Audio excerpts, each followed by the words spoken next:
Hello, everybody. Welcome to Swindler's Den. We are back once again for the Wednesday night rhyme time. Icewind Dale, Rime of the Frostmaiden. We're back for session 2. We made it. They let us come back.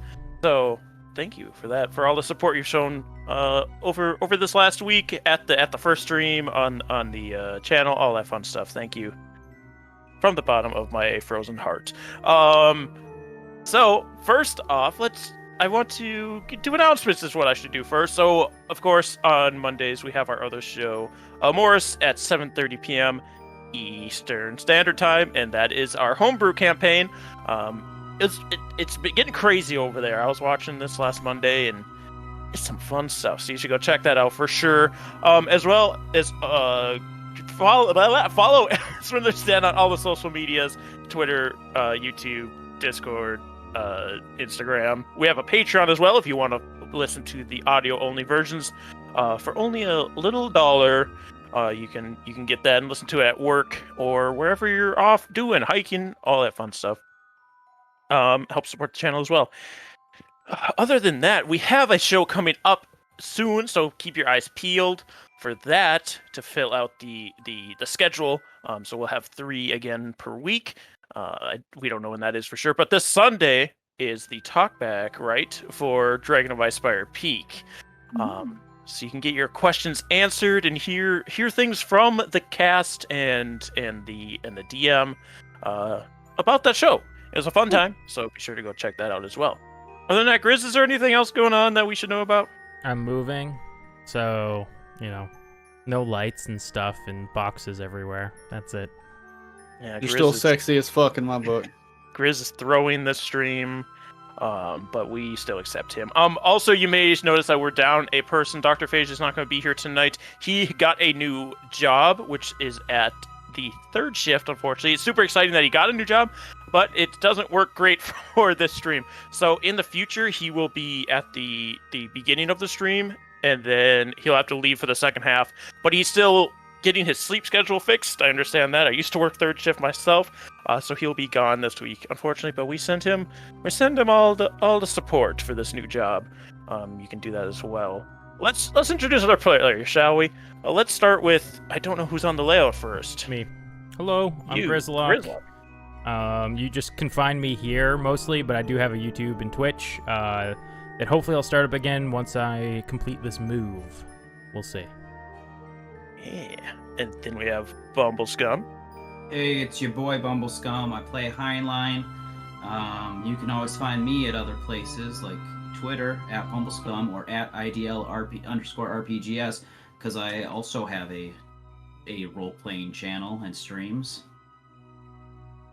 Then we have Dyto. Hello.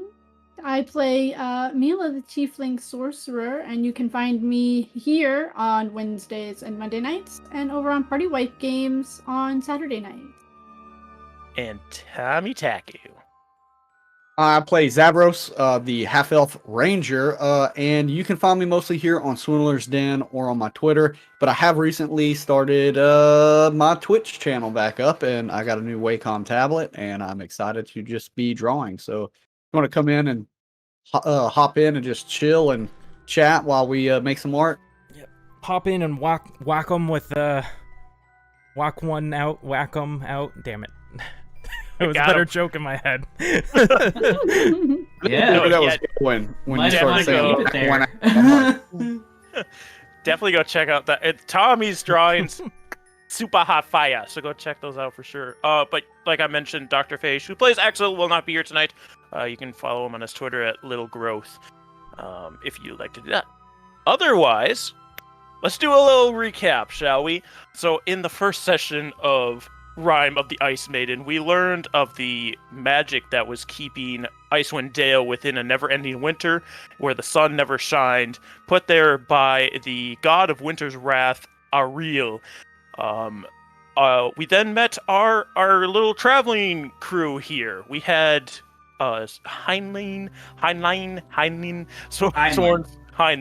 You said it differently in the thing that messed me up. Heinlein Sworn Sword, who had come here with the merchant group that was traveling together to get a task that was given to him by a shield dwarf who, of course, I have the name up right in front of my face, but I'm not going to tell you it. It was him or something like that. But she just told him about a series of murders that had been happening within Icewind Dale that seemed to have been tied to the human sacrifices that took place within Icewind Dale for a real, and the name of who she thought was doing it, doing these killings, which was Sefik Caltro, who was the bodyguard to the Torgs merchant group who went around Icewind Dale selling things, and he was a bodyguard for them. So it was assumed that he was doing these murders while traveling with them. We also met the rest of our crew. We met Axel, who is a Goliath. We met Zavras, our half-elf from another land. Mila, our tiefling, who seems to have an affinity for looking into people's thoughts, and Orlin, the half orc, who tends to be a little more surly, but is along to help Zavros with his hunts, as well as doing some research at the same time. Our group was there for different reasons. Some to try and sell more. Wow, my brain is blanking so hard. Some of them tried to make some money for the businesses that they worked for. Others searching for a monster.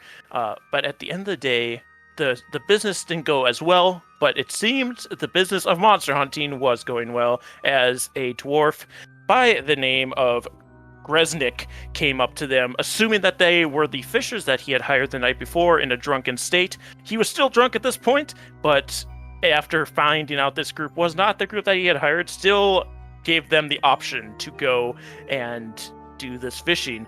They took up the offer, seen it as a free opportunity to get some boats to go look at this monster, and they set out on the lake. A little bit of rough going out there. They were able to start fishing, not getting very lucky, with actually Mila and Axel both being pulled into the water by these knucklehead trout, strong fish that are the main source of food for the people of Icewind Dale because of the low resources. After a while, they did manage to catch one fish and gutted it to make chum to hopefully draw in the monster. After piling out on an iceberg, they waited, and soon the plesiosaurus that had been was living in this lake after being trapped many years ago, surfaced and began to try and sink the boats. Mila looked deep into the creature's mind and saw that he was thinking strangely, had thoughts of doing this as a task in reward for what seems to be intelligence that he got. And after crying out to him, they talked with the plesiosaurus to find out that he had been awakened by a druid, who seemed to also work for the Ice Maiden. They convinced him that his newfound awakening couldn't be taken away from him, and bargained with him to leave the people of Bremen, the town that they were in, alone. They then returned to Bremen, had their drinks, talked some more. They gave some research about the plesiosaurus to a half-elf that they had met earlier in the night. And they spent their night there. They went back to the Grumpy Moose, maybe went to a couple of other spots, but they spent the night there, and we return to our story in the morning. Heinlein, you wake up to the wind howling at your window. You can feel the wind coming through the cracks in the window as well. It's not completely sealed. It's sealed as best they could, but it does still let a pretty good draft in.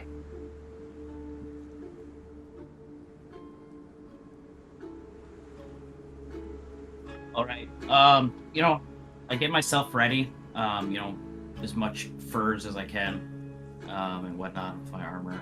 I am fully suited up at this point. I'll spend the time doing that. And I guess I'll just head down, see what kind of breakfast they serve. Yes, so you all spent the night in the Buried Treasures Inn. Unfortunately, Axel had to leave last night. Especially because he walks rather than rides on a mount like the rest of you do. It takes him a little bit longer to get places, and he spoke of having to get back to the gem mine sooner because they were having some problems there. So he wanted to make sure he was back as quick as possible. But he told all of you to check in with him once you get to Tourmaline, which is the town that he is from. But yeah, you wake up and start heading downstairs. So the night prior, the person who runs the Buried Treasures Inn, Cora, was nothing but short of hospitable to you. She made sure that if you guys wanted to wash up at all, she got warm water for you, freshly boiled, and just made sure all your needs were met.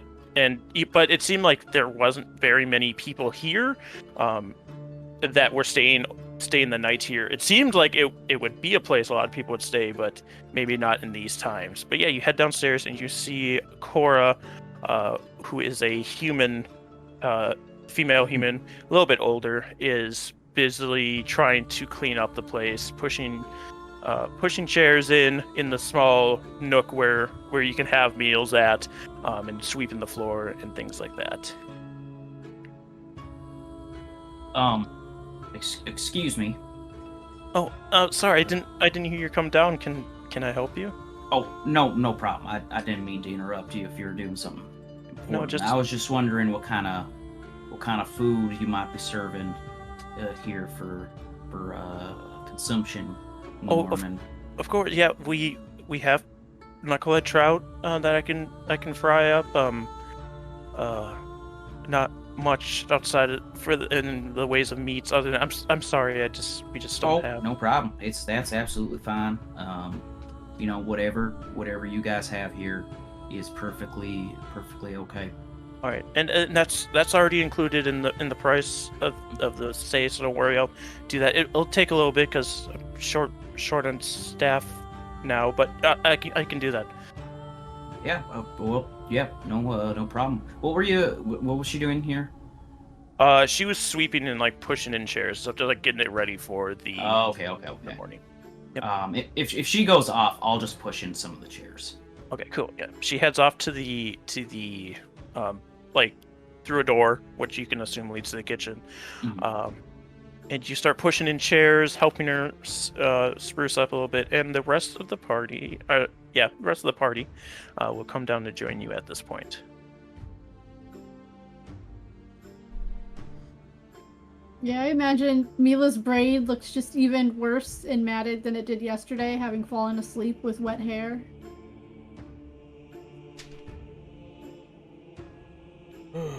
Morning.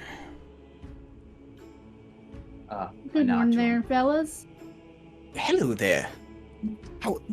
Hope everyone slept well. It was nice to be warm for once. It was not quite used to it. Nah. You never fully get used to it. Not really.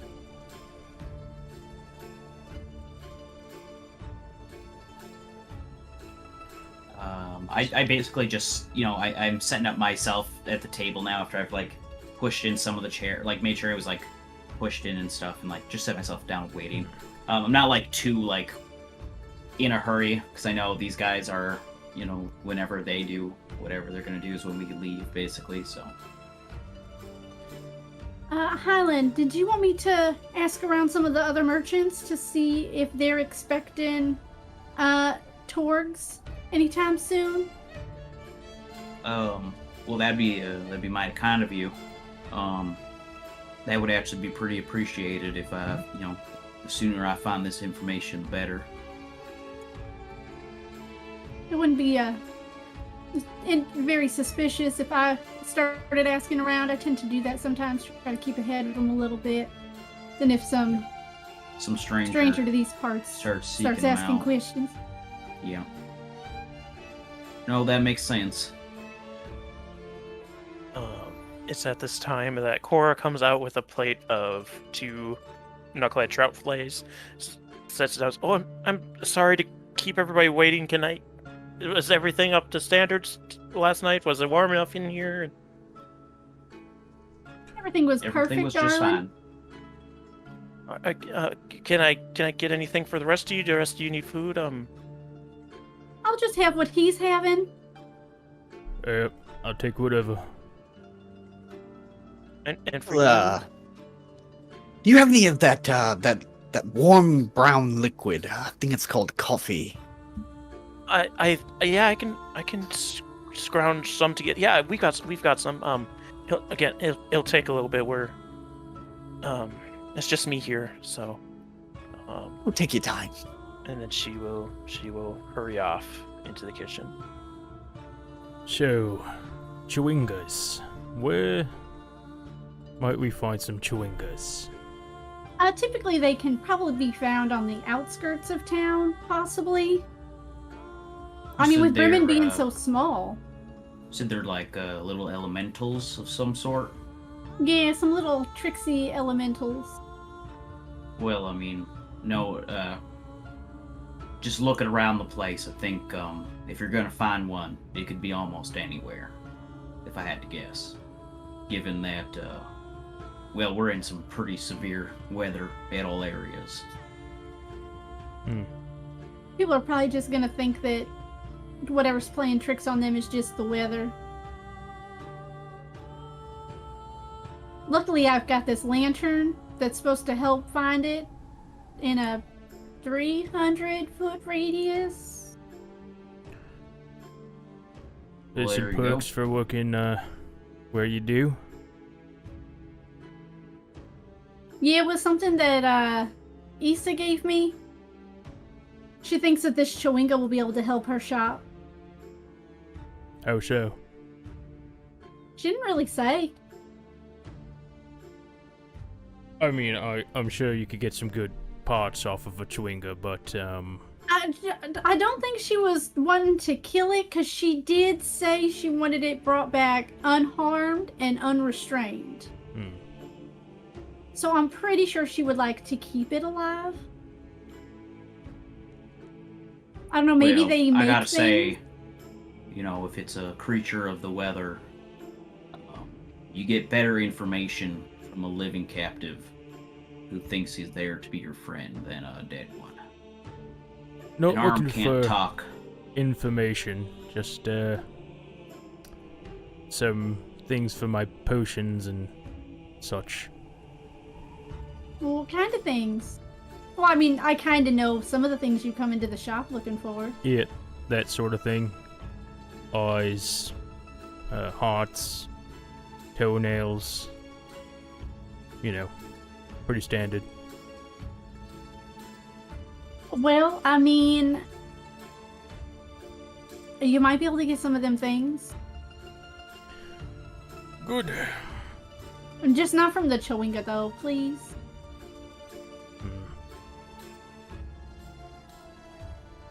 I bet Zavros would want to see one of those.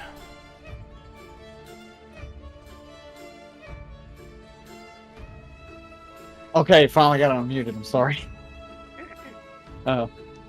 Yes, I'm always up to learn about new creatures and things like that. Orland's usually the man I have to go to learn anything about the creatures that live in your home.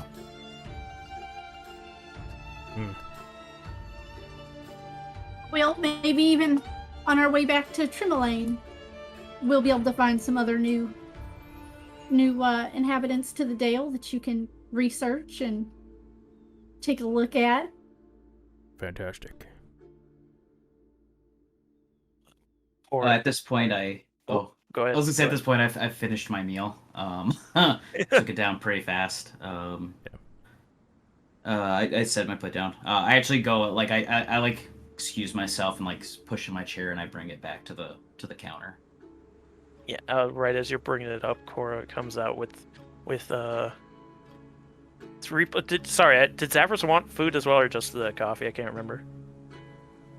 He just asked for coffee. Okay, yeah, Or then just eat a she'll ration. come out with 2 plates, and like almost runs. She's, oh, I can grab that in a second. Just and then she'll hurry over and put the 2 plates in this. I had to go out to the storage to get coffee stuff, so it'll be done in a moment. Sorry, I'm sorry about the wait for it. It's Oh, that's all right. How much did it cost to get that coffee? no, don't worry about it. It was part of your room price, so you don't need to worry about it. I'm gonna flick a gold coin to her anyway. Just flick it. I appreciate it, sir. Thank you. Did your people not make it in through the storm or something? Or No, I feel like there was a bit more people here last night. Well, as far do you mean people staying or working? I don't know. I was just improving. Oh, yeah, no. No, my son used to help, but he stopped helping about 2 months ago. At this point, yeah, it was very strange. Here, I'll take your plate, and she'll take your plate and bring it into the back. Thank you, ma'am. And she'll come out pretty quick after with Zavros's coffee and set it down. I cut a piece off of my. That was louder than I thought it was gonna be. I cut a piece off of my fish and put it in front of Zavros. How many times do I have to tell you? You burn calories twice as fast out here. Well, I mean, I'll just eat the fish. You know, I gotta say, this stuff is it's a bit gamey. Yeah, I gotta say, it's not quite the just I'm not from around here. I just thought it was an interesting taste. It's back where I come from, we have the dustback trouts. They as long as you keep them fresh and wet till you get them out to the cooking, they're pretty good, pretty rich in flavor. Yeah, you're eating the wrong part. You gotta eat the head. Well, I mean, I ate the whole thing. Is it not? Yeah. Kind of reminds me of like a rubbery, like it's a bit of just water. I was gonna ask if you wanted more, but would Mila know the kind of fish he's talking about? Roll a nature. It'd be a pretty high DC though. Nature. 17. No, even with that, no. You haven't really heard of it. It's it might just be that he's from somewhere you just haven't been really far away. Yeah, it's just from the places you've been, you don't know. I'll use prestidigitation to make my fried trout taste like fried catfish. Oh my god.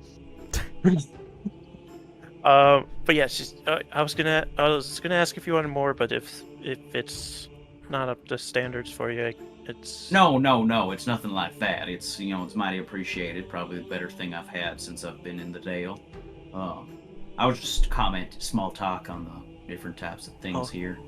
He's not from here. You don't need to work yourself over.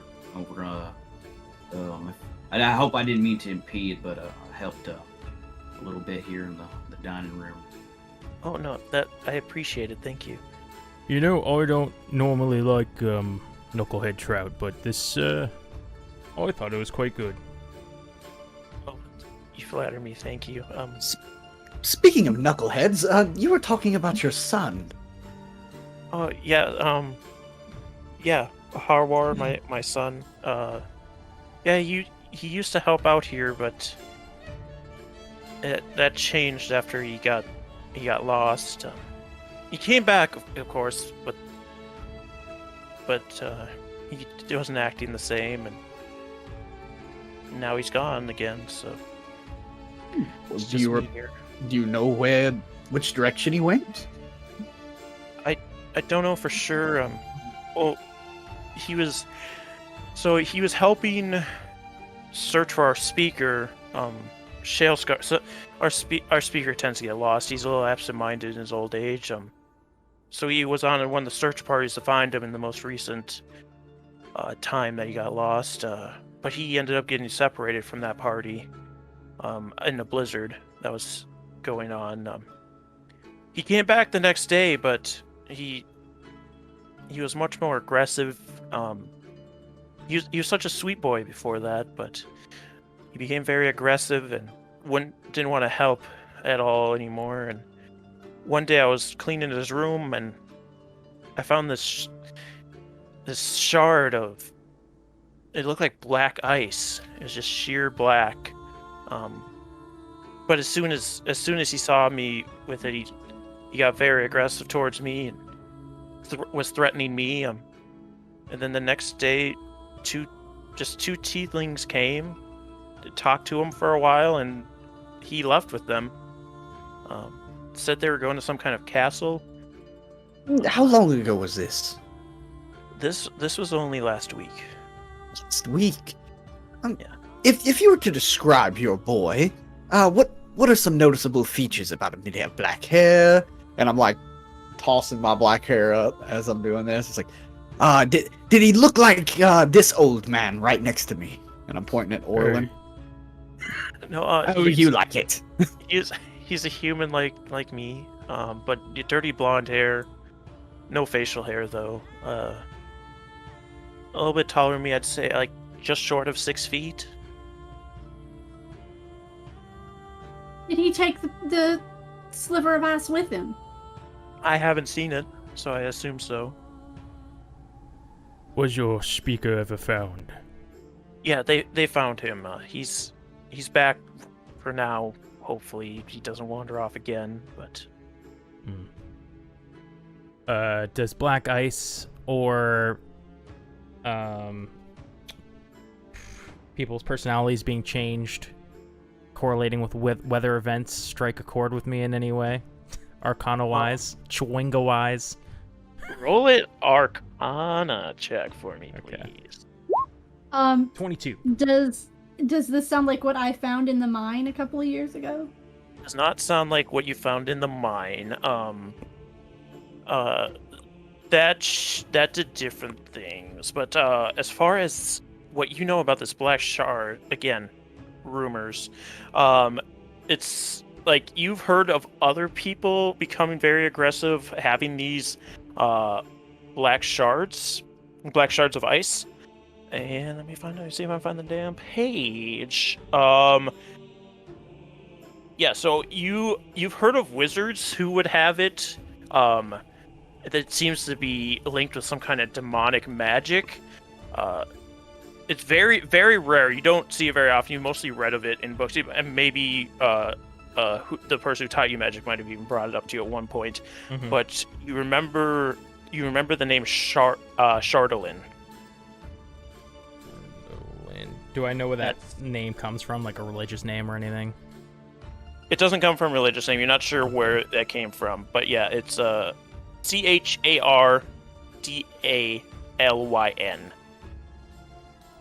It seems to be something that it's some kind of mineral that can take in magical properties of sorts. Interesting. Well, we're heading out soon. If we happen to come across your son, we'll see if we can send him back your way or see how he's doing. Yeah, just make sure he's safe is all I ask.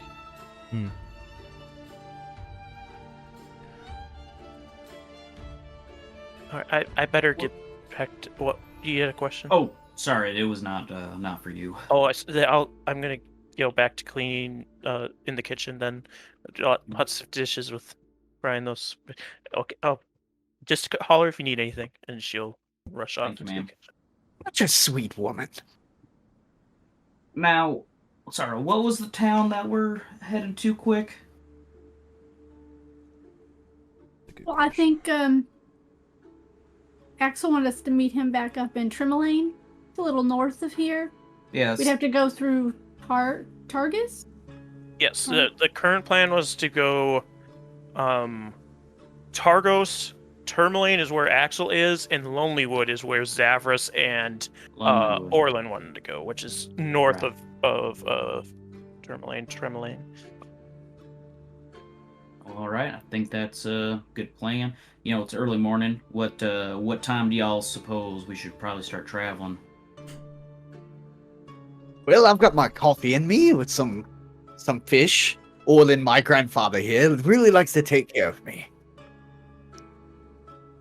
Rather not have to. Never mind. How early is early? Would like the merchant shops and people that I tend to sell to be open by now? Yeah, they typically open around 7 or 8, which you guys, the people who live here, have a general idea of what time it is. You would know that at noon is the brightest time of day, and at midnight is when the auroras start. As far as Heinlein, I'm sure your sleeping schedule is just out of whack because it's just dark the time. I wake up, I assume it's morning. Yeah. So, yeah, it'd be around 7 or 8, typically is when shops themselves would open. I'd say it's about 6 right now, but you also know it's about 3 hours walking to Targos. It'd be half the time on your mounts, and actually with Zavros, it'd be even faster. Yeah. Well, I mean, a lot of the shops, they'll start to be opening up soon. We can start asking around if people have seen or are expecting Torga at any point. I can take a look around for a Chewinga while we're asking some questions before we head out. That works for me. She didn't give any directions when she said they went out looking for the speaker and got caught in a blizzard, right? She wouldn't know the specifics of that. No, just that it would have been around the town. She did mention that they were the 2 tieflings that came. Were bringing him to a castle. Yeah. But that's really the only direction you got from any of that as to where anything would be.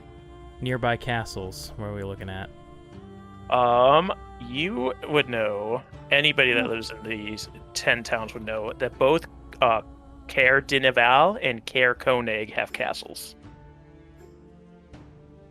And those are 2 that are north of East Haven. So you'd be turning north before East Haven to get to those 2 towns. Gotcha. And Caer, what was the second one? Caer Dineval and Caer Koenig. Okay.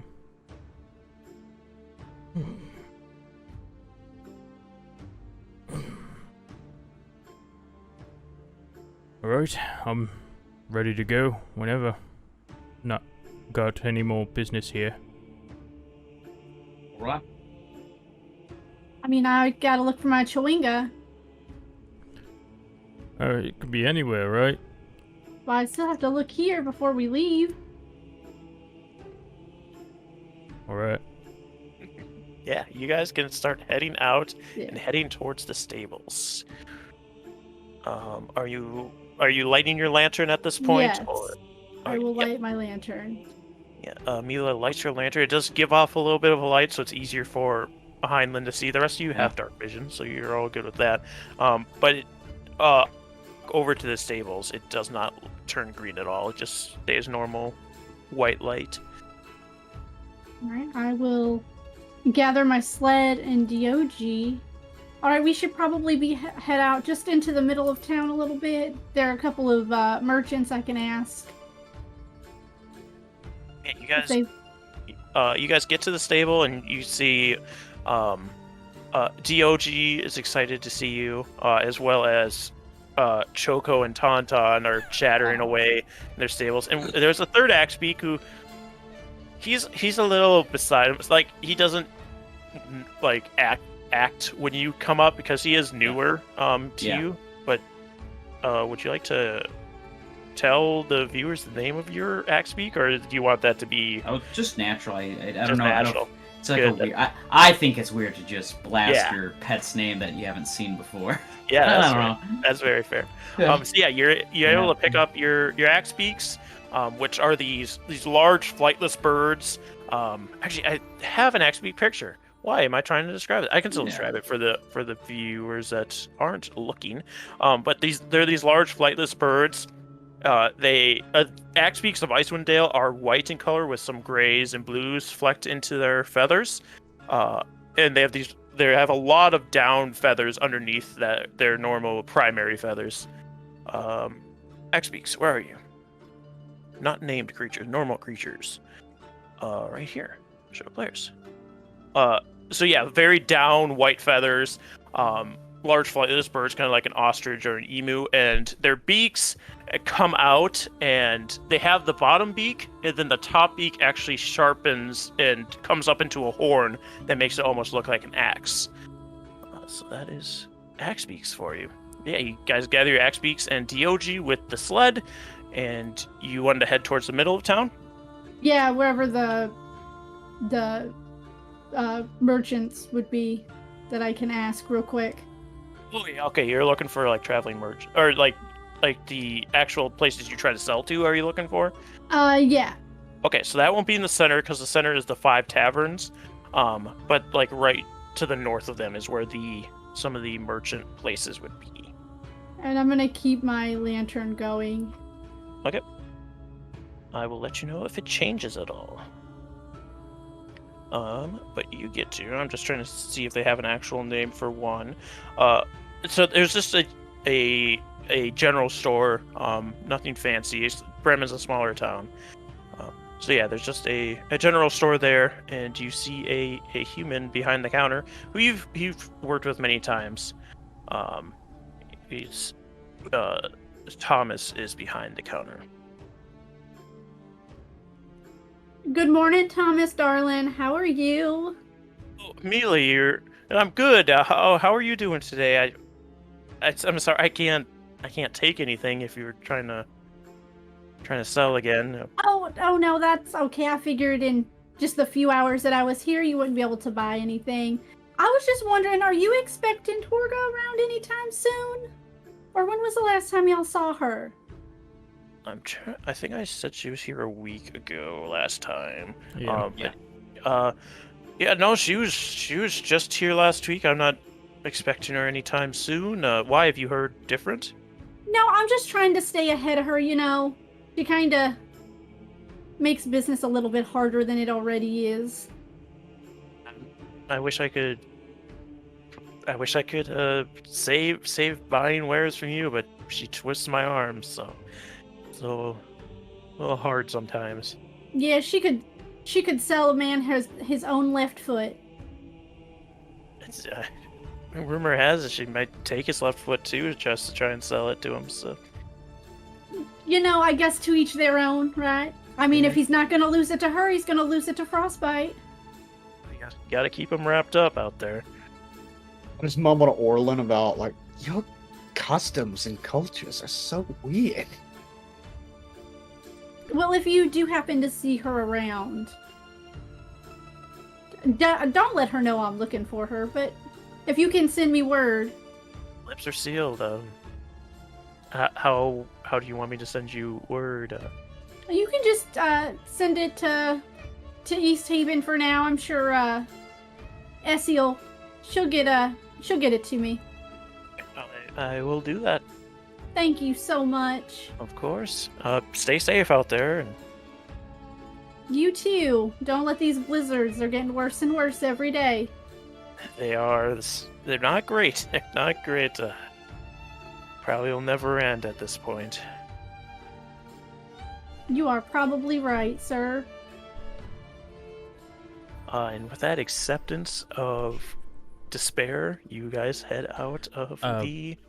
Oh, and Orlin, did you want to do something there? Yeah, a few things. So, does towns like Bremen usually have any sort of guard presence at all? Bremen has a very small guard presence. They don't have a separate captain like some of the bigger towns do to run the militia. It's just kind of town run.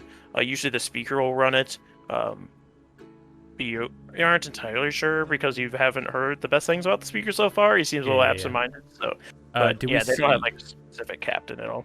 see any guards in the market area? I feel like that's a good spot to find a guard. There is one that is kind of passing through at this point. You don't see him very often, but at this point, one is kind of passing through this area. Excuse me. Yes. Do you need something? Yeah, I heard that last week the speaker wandered off, and group went out to look for him.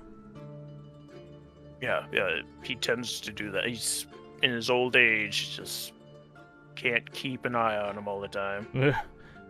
Yeah. So this the innkeeper's son, Hawa, I think his name was, she was concerned about him. It seems she thinks something happened when he got lost in the blizzard. Is there any way of you telling us the direction that, the speaker was found in, or where you were searching?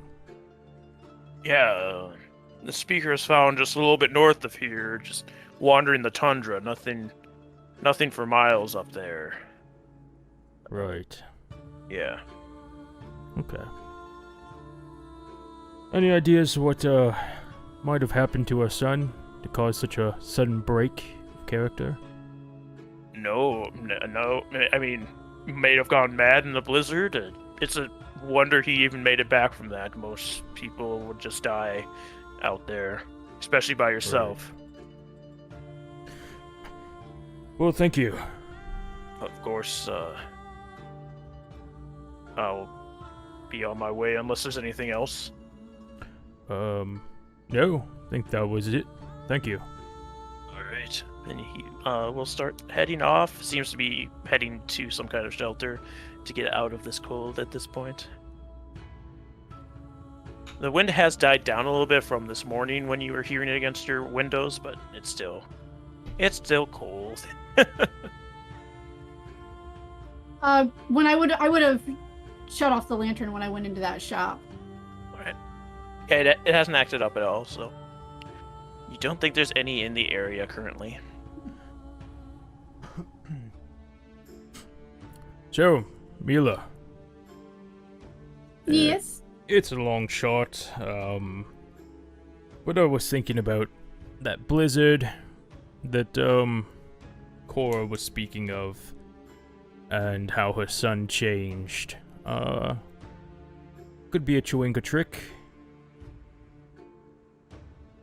I mean, that seems a little more malicious than the way, like, the kind of mischievous behavior that it was described to me to be. Perhaps you did something to upset them. I mean, that's possible. But it doesn't really seem in their nature. Chewinga's elementals. A random blizzard could be caused by them. I mean, if there are enough of them, maybe, and they're kind of pulling their power together, but to conjure a blizzard, that takes a lot of magic. Fair enough. This is your thing. Seems like our best lead, though. I mean, we can keep an eye out. I mean, there are blizzards everywhere. Are we thinking Chewingas are causing all the blizzards? No, just the freak ones that turn people. I don't know. I think maybe it could have been that black ice shard that changed him. What do you know of those? What do I know of them? You can give me an Arcana check as well. 12. Well, this is the first you're hearing of it. I've never really heard of them before. We don't get a lot of shards of ice in the store. Yes. I'm quite familiar. You see, when volcanoes went off millennia ago, they left behind shards of obsidian scattered in the lands. He was probably one of those. I mean, rocks and gems are the best place to store magic, right? I don't know why you'd say that. Because my arcane focus is a gem. Sure, yes, if you want to turn one into an arcane focus, sure. Have at it. Did you turn a bow into an arcane focus? Why not? Interesting. I honestly have no idea what you're talking about. Magic is new to me. Yeah, maybe we could some magic. teach you a thing or two. Sometime. Sometimes all an arcane focus really needs to be is just something you're attached to. If you're really attached to that bow, it might be pretty easy to turn it into one. So, if not north, where this blizzard was, where would you like to search? We can go north. Isn't that where we're heading anyways? Meet up with Axel? You have to go east first to get to east. where... Yeah, you go east and then... well, like, southeast. And then you would go north. You have to go around the lake. Never mind.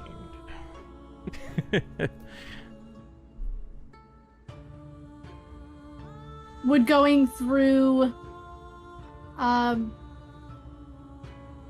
Here, I can actually give you guys Targo the speed. map. Yeah. Icewind Dale, there we go. Now I don't quite know a lot of the timings around here, when's best to travel, when's best to stop. But my question is, I guess, should we have enough time to stop for just a moment in Targo, just to see if we've heard any word of Torga coming through? I don't see why not. It'd be a good little pit stop. We're going through there anyway, aren't we? Yes, yeah, that's what I was wondering. It's just because, again, I this whole place, it's like one time of day, the entire day, basically. Yes, I almost It's all mentioned night. how it was a new day with the sun shining, and I remembered it was dark. Yes, it's like an eternal night here. But I guess so. I don't know if there's times of day where you travel best or don't travel best or whatever with all this. So I'm just making sure I'm asking if I know if there's a timetable for traveling. I mean, it's usually best not to travel during the auroras. Weird things tend to happen then. But other than that, it's just as dangerous any other time of day. Well, not. All right then.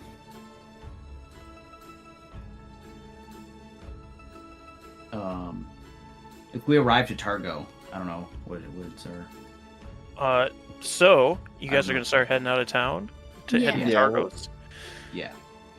All right. So you guys mount your axe beaks and get on your sled. In the case of Mila, and start heading out of town. So as you start heading, the road between Bremen and Targos is actually over the years has been swept over with snow. It wasn't a very well established path to begin with, but with this never-ending winter, it just constantly gets covered in snow, and the winds constantly push snow over the top of it as new travelers come through. But Zavros has been spending his time learning the terrain, so he will be able to help you unless something messes with you. Something magical. Well, Yeah, say turns out, Zavros, you while we're you seem to traveling, know your though- way Oh, around sorry. this. I was gonna say, Wait. Zavros, you seem to, for someone not from here, you seem to have picked it up pretty well. Well, the snow has always fascinated me ever since I came to this strange new land. And so I decided to learn everything I could about this place, and once I got here, I suddenly found myself trapped. So it's good to pick up on the environment that you're going to possibly be staying in for quite some time. I suppose that makes sense. Either way, if you stay here long enough, that tan you have, it might begin to diminish. I guess I wouldn't actually look down at me because I'm covered head to toe almost. But I suppose. Surprised we all don't look like Mila over there already. Yes, Yeah. I'm expecting not to lose my tan at any point, so I think things will be fine. As we're traveling too, I want to keep an eye out. I want to try and see if I've noticed any like tracks from like critters. Yeah, you could do a survival check with that. All right. When we leave town, I don't have the lantern go. I believe you have advantage on this too. I don't need it. 22. You see some smaller tracks of things as like you go by like croppings of trees. You'll see like rabbit tracks and squirrel tracks, but it seems there's not a lot of animals out right now. And as you guys are moving, the Axebeaks running over the top of the snow with their large taloned feet splayed out, almost like snowshoes to keep them on top of the snow, kind of surrounding as Mila and DOG pull the sled through the snow. Having a little bit harder time staying on top, but it's easy enough for them.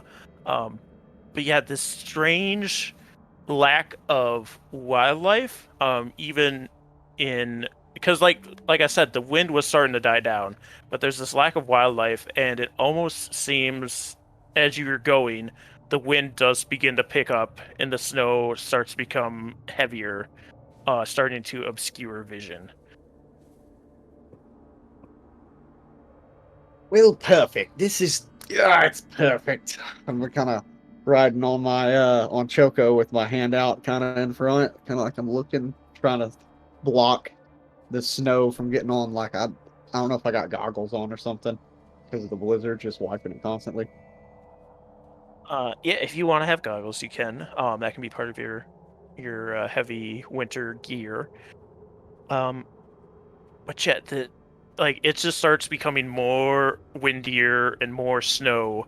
And Zavras, like the best route to get through here, but this is starting to mess with you. And this has kind of been a case, as you come into Icewind Dale, that some of these storms just seem to mess with your tracking and navigating abilities more so than typical storms would.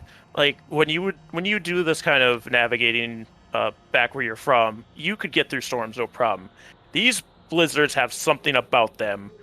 It might be that they are summoned by a god that seems to be messing with... yeah, something magical about these blizzards that seem to be messing with your navigating abilities. You can attempt to get through this, but it will be easy. It will be easy, or it won't be easy? It will not be easy. Oh, okay. Well, yes, I'm afraid you might have spoke a little too soon there, Heinlein. Wow. So, with the auroras and the constant damn winter that's here, every now and then things seem to be a little strange for me, and I feel like we may have stumbled into one of those situations.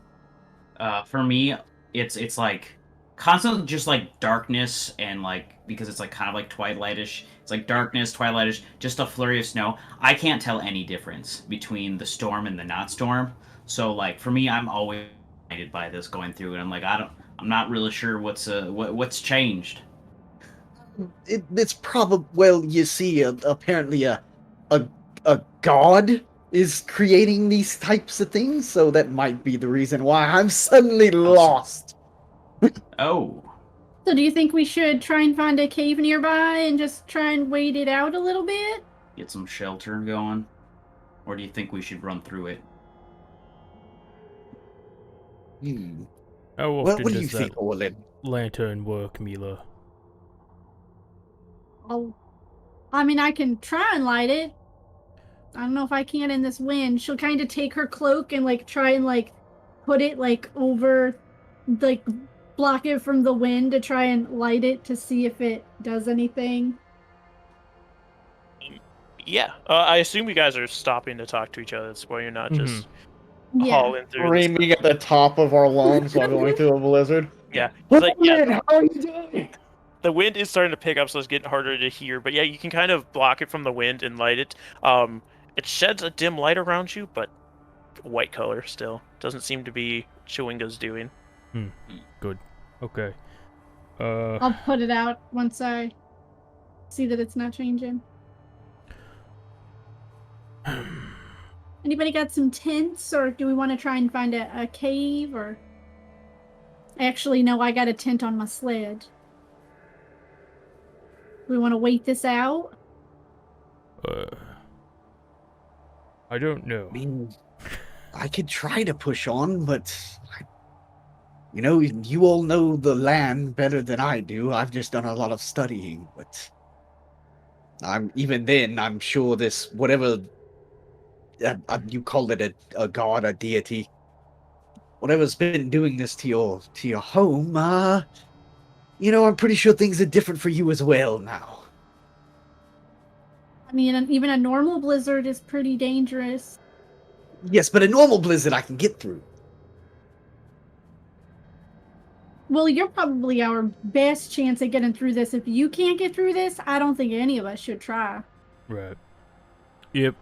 Probably best to find somewhere to hold up then. Can I see through what I can't see through? If there's any, like, outcroppings of rock or ice caverns? Even trees. Yeah, so the wind and the snow is picking up quite a bit, so you can only see 30 feet out at this point. But anybody that wants to do a perception check can, and even in this blizzard, you do still have advantage on this Zavros. Ooh. 16. 9. 19. 9. Yeah, 2 9s, a 16, and 19. So, Orlin and Zavros, you've been caught in many a blizzard in your monster hunting times. And unfortunately, with the landscape between Bremen and Targos, there isn't caves. You've kind of already passed any kind of tree outcroppings, but with the path being established as it is, there is kind of like a ridge that blocks some of the path from snow coming over. So you could like hole up against that wall of the ridge, and it kind of block the majority of the wind. Hey, Orlin, do you see that ridge over there? Yep. Looks like the best we're gonna get. We can probably make a lean-to also over there to give us a little extra cover so we can make a fire. Yep. I create well, I guess I don't create bonfire, but I just spark a little bit in my hand just to show like you've forgotten already. Yeah, Mila will do the same thing. She creates a little bit of fire in her hand. Well, everyone, there's a ridge ahead of us. We could try and make for there and hunker down for a bit. Just stay close. It looks like the blizzard might be picking up, which is odd. Get a weird feeling about this. All right. So you guys can make it over the ridge easy enough. It's not very far ahead, like 30 feet. And you try setting up a lean-to then, or yeah, I would try to set up a lean-to. Okay, yeah. Yeah, with the wind being the way it is, it's not that difficult, but I do need a survival check to see how well you set this up. Can I? Oh. Well, I was trying to ask if I could do something to help give advantage, but you know. No, I'll still allow it if you okay, can. I want to take my bedroll and like I want to like help kind of make like a blanket out of it for Velt, my Axebeak, and like drape it over him and help him like block some of the wind. Okay, yeah. Then he's keeping warm. It's not directly piercing through to him. Yeah. So yeah, you guys. And there's a lot of you there. I would have given you advantage on that. You're able to set it up to block the majority of the wind out and you're able to put it in a way that it blocks the wind enough that you could create a fire on one side of it that wouldn't be constantly blown out by the wind. So yeah, you do that. The Axebeaks kind of settle down into into like snow outcroppings and poof up their down so that they can keep out the cold as well. And Diogi stays near you, Mila. And you guys can kind of hunker down for this blizzard, however long it lasts. Is there anything you want to do while you're in these tents, or just stare at I'm each gonna other? whip out my create a loot and just bonfire. start playing. We got a bonfire going. We got a loot going. Is anybody feeling a little a chill from the wetness of the snow? I expect that we all would be. I'll start using prestidigitation to start drying us all off, so we at least don't succumb to the wetness of the weather. I'm just gonna be like, after the lean-to has been built and we've had like some of the wind blocked out for the fire or whatnot, I'll end up taking my bedroll back and I'll just be kind of like hoisted over, sit like crouched down, just trying to wait it out. So, Heinlein, you said that you are also not from here. I'm just staring at him. Yep. Oh. So, where are you from? I'm from Evermeet. Mila's softly humming in the corner. Yeah, it really doesn't matter at this point. Well, everyone has their story, and when they're ready to tell it, they'll tell it. And I just keep playing on my loot. Yeah, I guess my focus will then, avert to the fire and just staring at the fire waiting.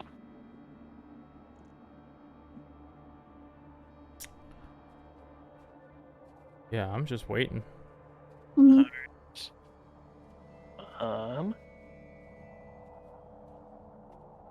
Yeah, that's fine. Yeah, so about 2 hours go by of you sitting and waiting, in this blizzard, and after about 2 hours, it seems the wind starts to die down, and the snow starts to let up. And I poke my head out the lean-to. Well, it looks like the weather's getting a little better. Best we make haste before it comes again. Yeah, that is definitely true. So I'll start quickly tearing down the lean-to and getting everything packed up. I use prestidigitation to put the bonfire out. I look out to the darkness, and it all still seems exactly the same to me. But I guess I have to trust them that they know what they're talking about. And like you could tell, the wind has calmed down too, so it's not just pelting your face. But yeah, you guys pack up and start getting your axe beaks ready. Zavras, can you give me another survival check? Yes, I can. Survival? Yes. Nat 20, baby. Nat 20. As you are packing up your feeling axe, good today. yeah, as you're packing up your axe beak, you see very faintly, it seems like something came through here at the tail end of that blizzard. But might Like have big track or seem like large padded tracks. Like you got the main one and then the toes. Is feline-esque tracks in the snow. would I know based on this track? Would I have an idea of what this is? With a nat 20, yes, you would know that. Oh, hell yeah. It seems like some Craig cats had come through and were eyeing up these axe beaks. But the weather started to die down, so they left before you could notice that they were there. And for those of you who don't know, Craig cats are these enormously large white cats, almost like saber-tooth tigers, that are like a within polar the- Siberian. It's a pole lion. My friend made a pole lion years ago for an art class, and I always like to bring that up. Yeah, it seems like it looks like two of them had come through and were eyeing up your axe beaks, but the blizzard died down, so they left when they still had their cover. And what exactly are they called again? Just so I can clarify the first word. Craig cats. Craig? C-R-A-G. Yep. Okay. Like crag. See, yeah, like crag. For Okay. non-people up there. Up there. We are up there, so. Right. Oh, hey everyone. So you've got some problems, possibly. So I did some, or then you'd probably know what these things are. Maybe. So I seem to have some crag cat tracks here. Very large beast. Can I assume I know what that is since I live here my whole life? Yeah, you Okay. know what they are. Right. Mila would know as well, yeah. So, we just continue on and keep an eye out. Yes, just I'll do my best to keep an eye out. Choco was pretty good with this stint of the adventure. I can steer her in the right location and keep an eye out on possibly anything that might be in the distance. Stalking. It is kind of strange that I'm a hunter and now I'm currently being hunted. That is I'd the say- circle of life, ain't it? Pay attention to your animals, especially you, Mila. DOG. You'll probably sense them before we do, so keep an eye on them. Aye. You guys can start making your way once again to Targos. You know you're not too far off. You were about halfway when the blizzard hit, so won't be much longer. About 45 minutes travel still. Yeah, if you want to do perception checks to see if you see any, perception checks, because you're not looking for tracks, you're looking for an actual thing. 12 from Zavros with advantage, 14 from Mila, 13 from Orlin. Would I have mine at disadvantage or no? Yes, you'd be at don't really- disadvantage, because, yep. And a 6 from Heinlein. You guys, thankfully, or maybe not thankfully, you don't know quite yet, don't see any crag cats around or any other kind of predatory animals as you are riding across this windswept path. But yeah, after about 45 minutes, you start to see a large wooden wall looming in the distance, and all of you, because you've been here already, would know this is the wall to Targos. And that's where we'll actually take our break. Ooh. Okay. All right. So, you guys made it through your first blizzard. I realized as soon as we had a range, I'm like, well, blizzards aren't going to be too big of a deal. They can still be scary because they are magical, but yeah, you guys hunkered down and we're just fine. But yeah, we will get into Targos in the second half. Be sure to go have your snacks. Tommy already took his break. The snacks. Dang, I had to get up real quick. No My worries, roommate was calling me. No worries. You guys just got outside the walls of Targos, and we're gonna take our break. So snacks, beverages, potties, all that fun stuff, and we'll see you guys in a couple minutes. Welcome back, everybody, to Swindler's Den. Icewind Dale, Rime of the Frostmaiden.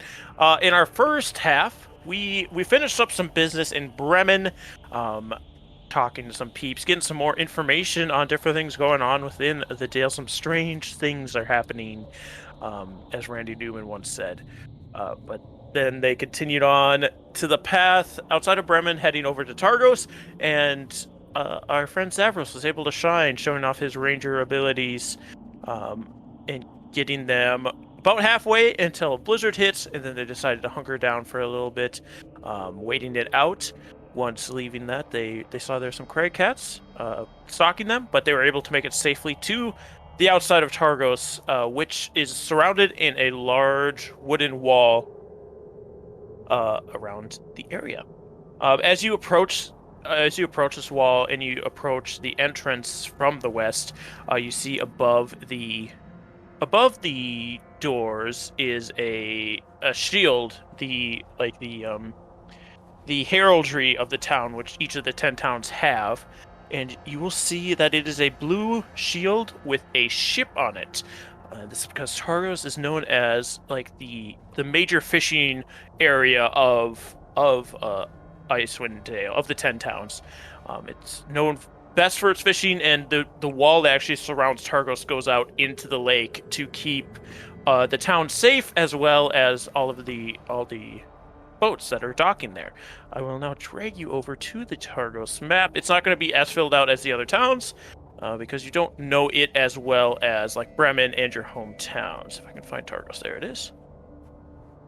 So I will bring you there, and I will remember to move the whole stinky thing to the back, so when I do reveal areas, it will make sense. Yeah, you head in from the western side over here. And actually, sorry, no, you'd come in from here, down a little bit further south, where the path actually starts there. So you come from the southwestern side of it and enter into this town. There are militia like guarding the gates, but they let you through, not any questions asked. It's mostly the walls are mostly to stop like raiding orc tribes from coming in, and other creatures like the crag cats or even yetis that travel a little further south than the mountain ranges they're typically living in.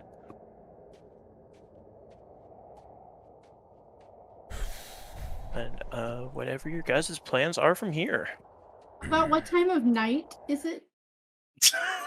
Time of night, day, it would be, because it took you about an hour and a half to get here, but you also had to hunker down for about 2 hours in that blizzard. So it would be about getting around 10, a little after 10. Maybe 11 at this point, because you took a little time in Bremen too. In the AM. Yes, in the AM. See if I can put some good music for you guys.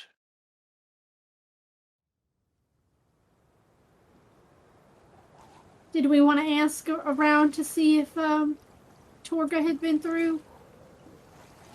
Oh, will be my preference. For sure. Would I know areas to ask people? Taverns are always good options for finding information, as well as you could check with any merchants. You would know of the Three Flags Sailing is the tavern within the town, and I will actually reveal that to you where that is. Should I put it on the token later? Whatever.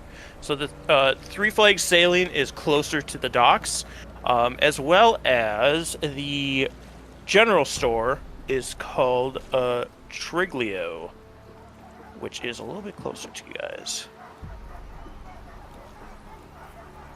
I mean, I imagine we spend maybe an hour, help ourselves warm up a bit in the taverns, ask around, then probably head out.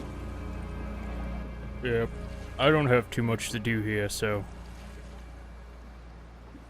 Yeah, the general store is on the way. Can just pop in real quick for just a minute or two. Y'all see any birds at all, like sitting on any of the roofs at all, or like kind of sitting on the edge, maybe? Do a perception check.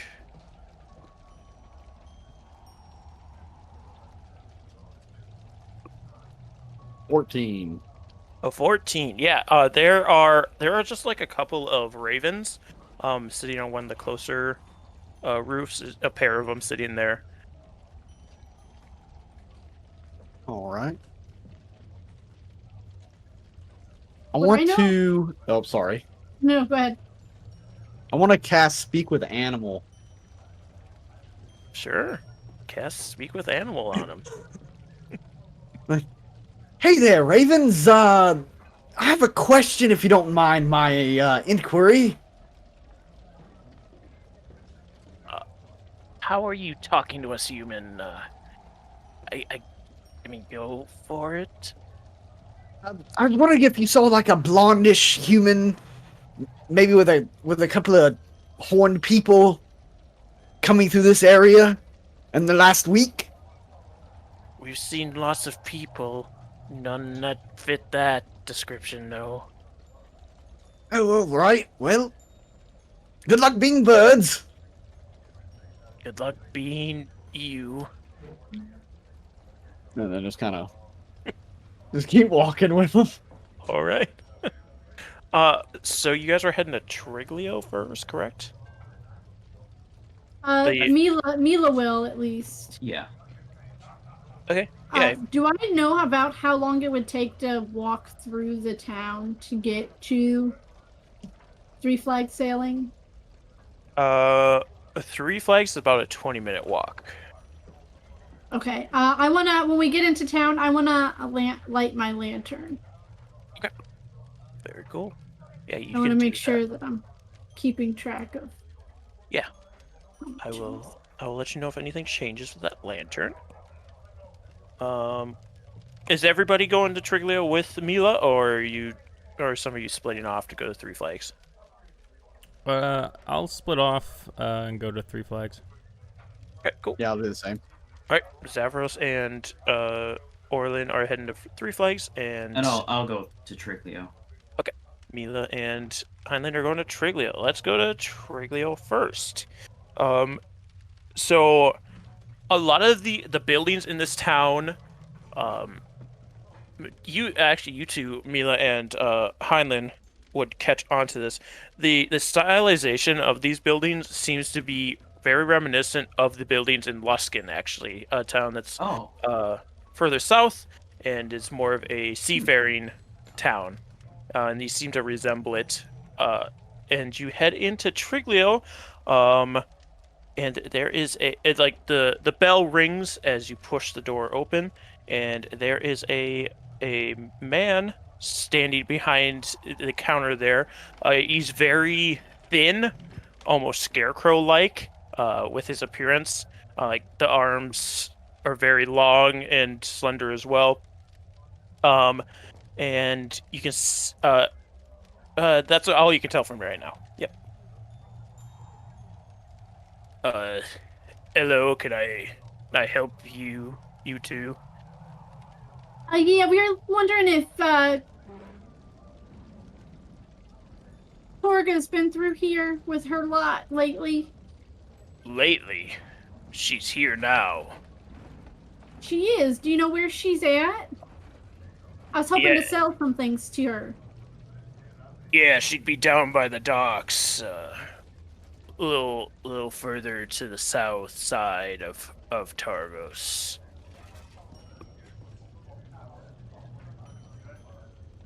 Well, I thank you very kindly for that information. Yeah, I nod also. Thank you.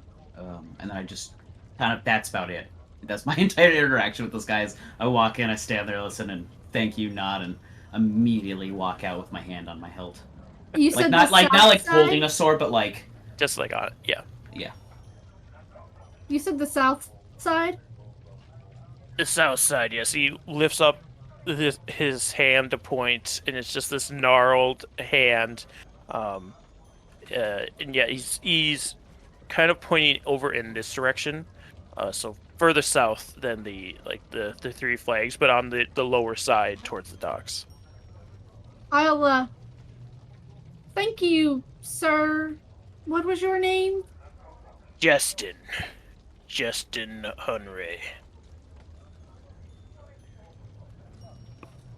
Justin Hernray. Well, it was very nice meeting you. I'm so glad you were very helpful today. It's not always a day you find someone who's so helpful.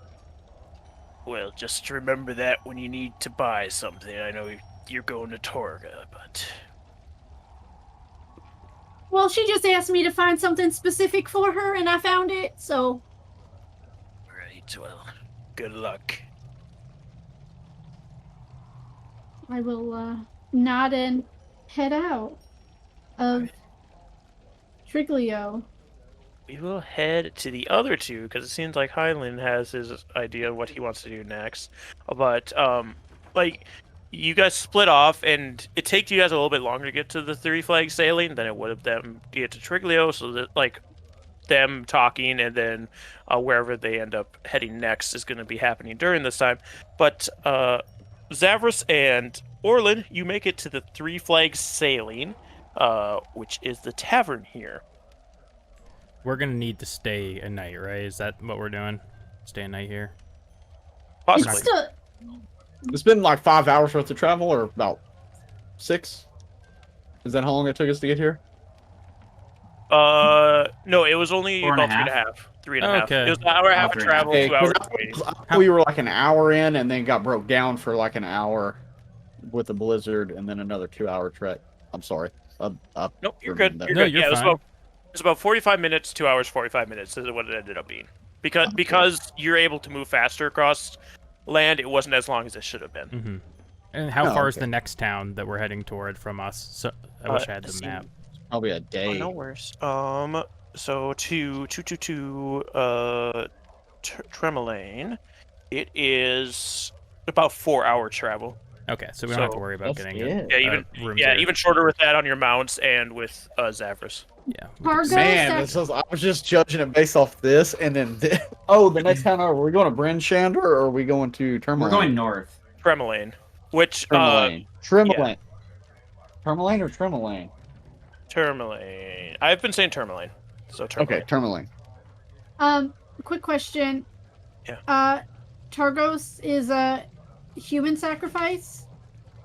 Targos is human sacrifice. Yes, humanoid. How far until the new moon?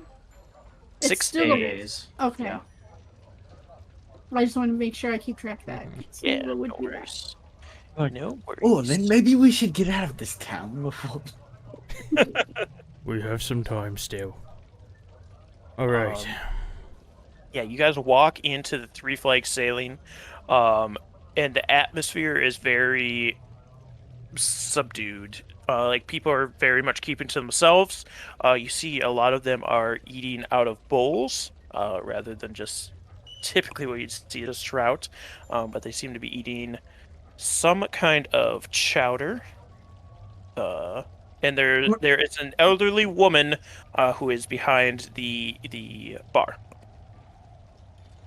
How many people, when I come in, I just kind of scan the room? About how many people are in here? Would you estimate?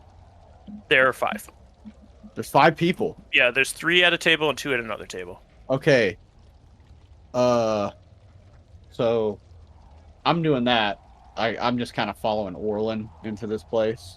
Mhm. So it's whatever Orlin is doing next. I'll go to the bar. Hello. Yeah, there is an older. She's a little bit shorter and stockier, with this wiry gray hair. And she turns to you. Yes. How can I help?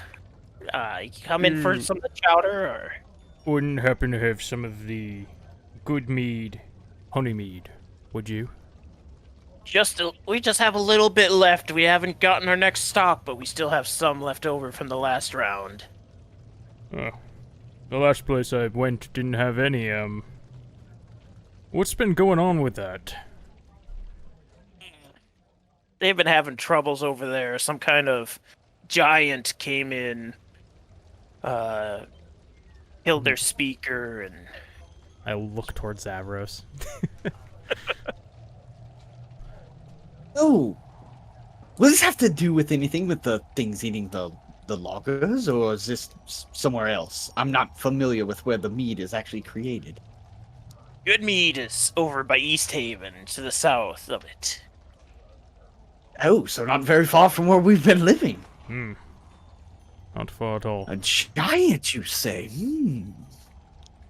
By the way, miss, if before I finish what I'm gonna say, can I scan the bar one more time? And based on as I was walking, was anyone it's kind of early in the day, was anyone drinking anything, or was it just mostly just them eating chowder? Were they Just them drinking eating anything chowder. alcoholic? The mugs are not see-through, so it's hard to tell. But it seems like people are just here having lunch. Okay.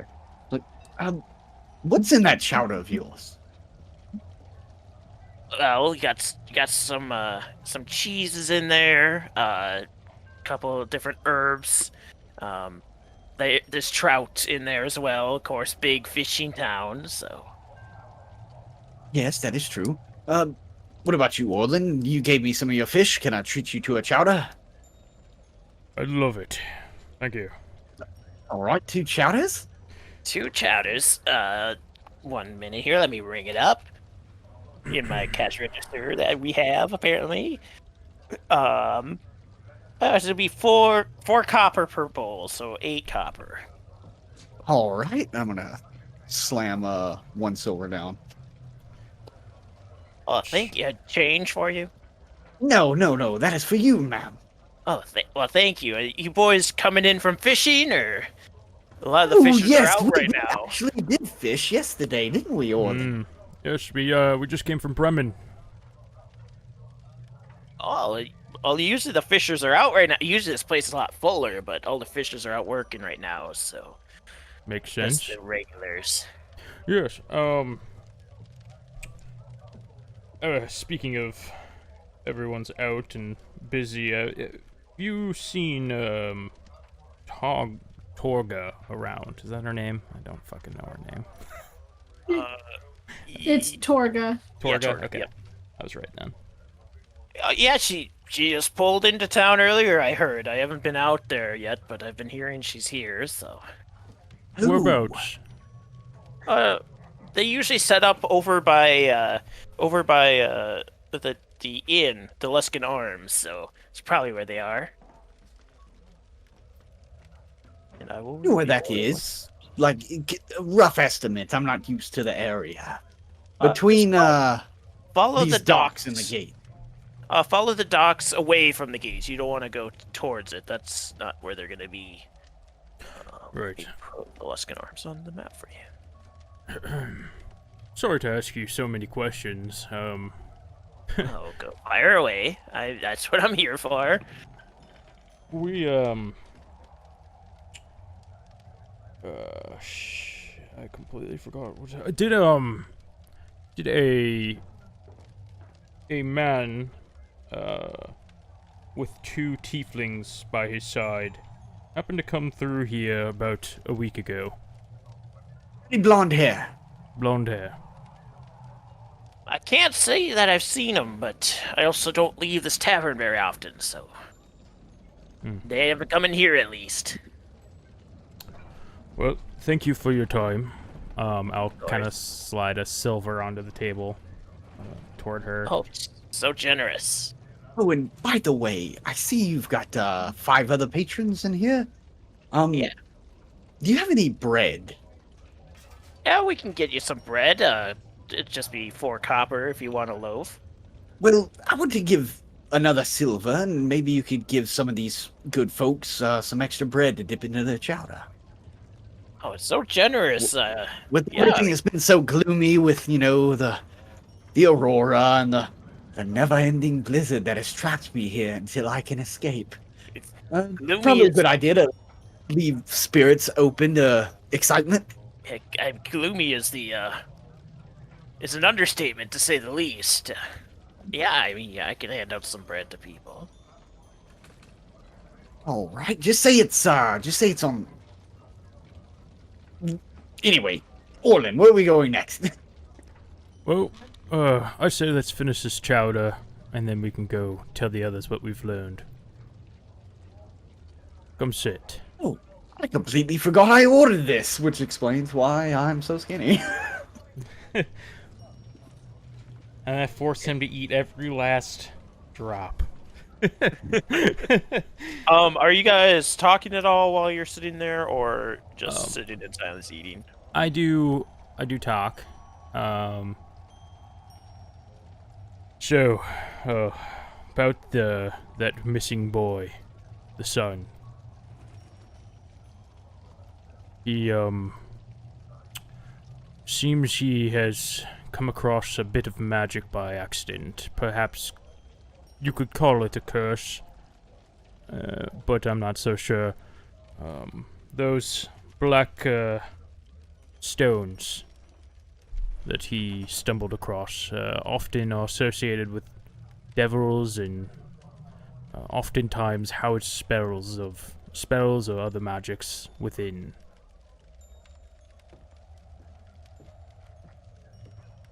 Well, I mean, I don't know much about magic. I can just do a few things here and there, but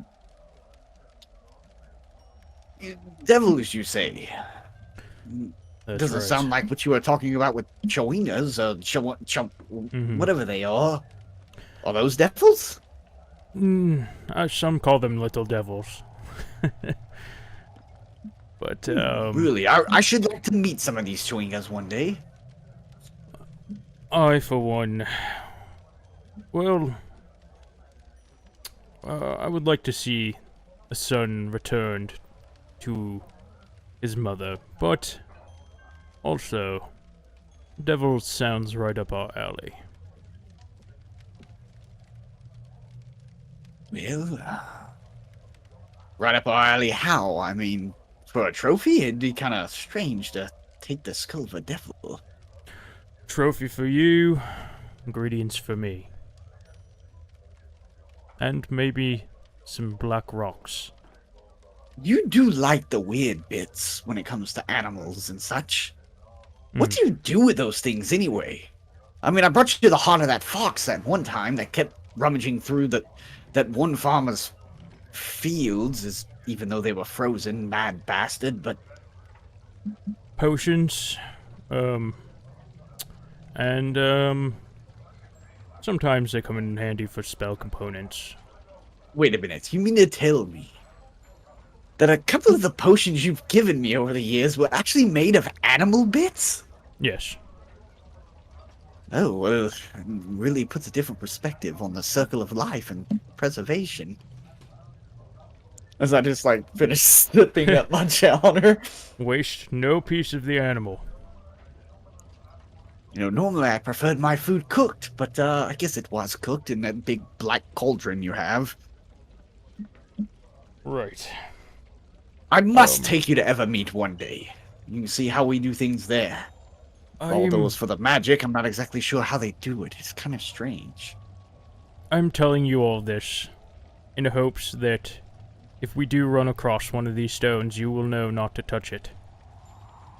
Oh, well, I mean, that's your thing. If it's a monster or something, I'll have my hands all over it, unless it's like that damn plesiosaur, whatever you called it. Also, I like Mila, but there stores a bit of competition in town. So, lay low on the stone magics. Keep it secret. You know, I don't understand exactly why you all have some type of competition with one another. Why you don't just all get along. But I guess that's how your, currency comes into place. You know, like your bartering systems and such. This is all still new to me, you must understand. It's only been a few years since I've been in this fey room that you call it. There's only so much coin in the north here. Quite a competition. And not a lot of people looking to buy magical supplies, either. So, competition's stiff. Well, I hold up my chowder bowl as a toast. I was like, well, if your business falls, at least I'll be around to gather your food to eat. Here's to that. But yes, I understand what you mean. That prestidigit, the thing that makes that weird magic she does, that is very useful. Do you know that? I do not. You should definitely learn to do that. I will think on it. Maybe this chowder would actually taste like something from Evermeet instead of this. It tastes good, but it has a weird smell to it. Zephyrs, as you guys cheered each other, you see over Orland's shoulder the table that has two patrons. It's two dwarfs, and you see one kind of look over the other one at you, and then go back to talking to each other. By the way, Maybe it's just my imagination, but there seems to be two dwarves that were looking over here just now, and as soon as I noticed them, they seem to break the contact and just murmur amongst themselves. Yep. Yeah, so, one, you're an outsider, but two, you shouldn't go throwing money around the way you're doing. Gonna get yourself pickpocketed. Well, I don't have much, just enough for food, so I can find my own food. Unless, of course, there's a danger for you as well, then I can definitely understand it. Keep your purse strings tight. It's really so gloomy in this place. And with that sentiment, we're going to cut back over to Heinlein and Mila, who are making their way towards the docks to see what's going on with Torga and her merchant band. Yeah, so Mila, with her lantern lit, she's gonna kind of, like, run a little bit because she's really short to, like, catch up to Heinlein, and she's gonna put her hand on his shoulder. Would we still have our what do you think the plan is? Yeah, you guys didn't drop them off, so technically you'd have your axe beak with you. Okay. Yeah. I mean, I don't think I would have taken the sled into the general store, but yeah, you would have left. No, I figured I would have tied up my axe beak outside and then kind of went and started untying it while you were still talking to him, and so. But seeing him putting his hand on his hilt, what do you think? What's the plan? That's not wrong day. Ira. Well, I guess is I'd go there. I figure out who I'm looking for, and then we follow out of town and make a duel, challenge them, take them down.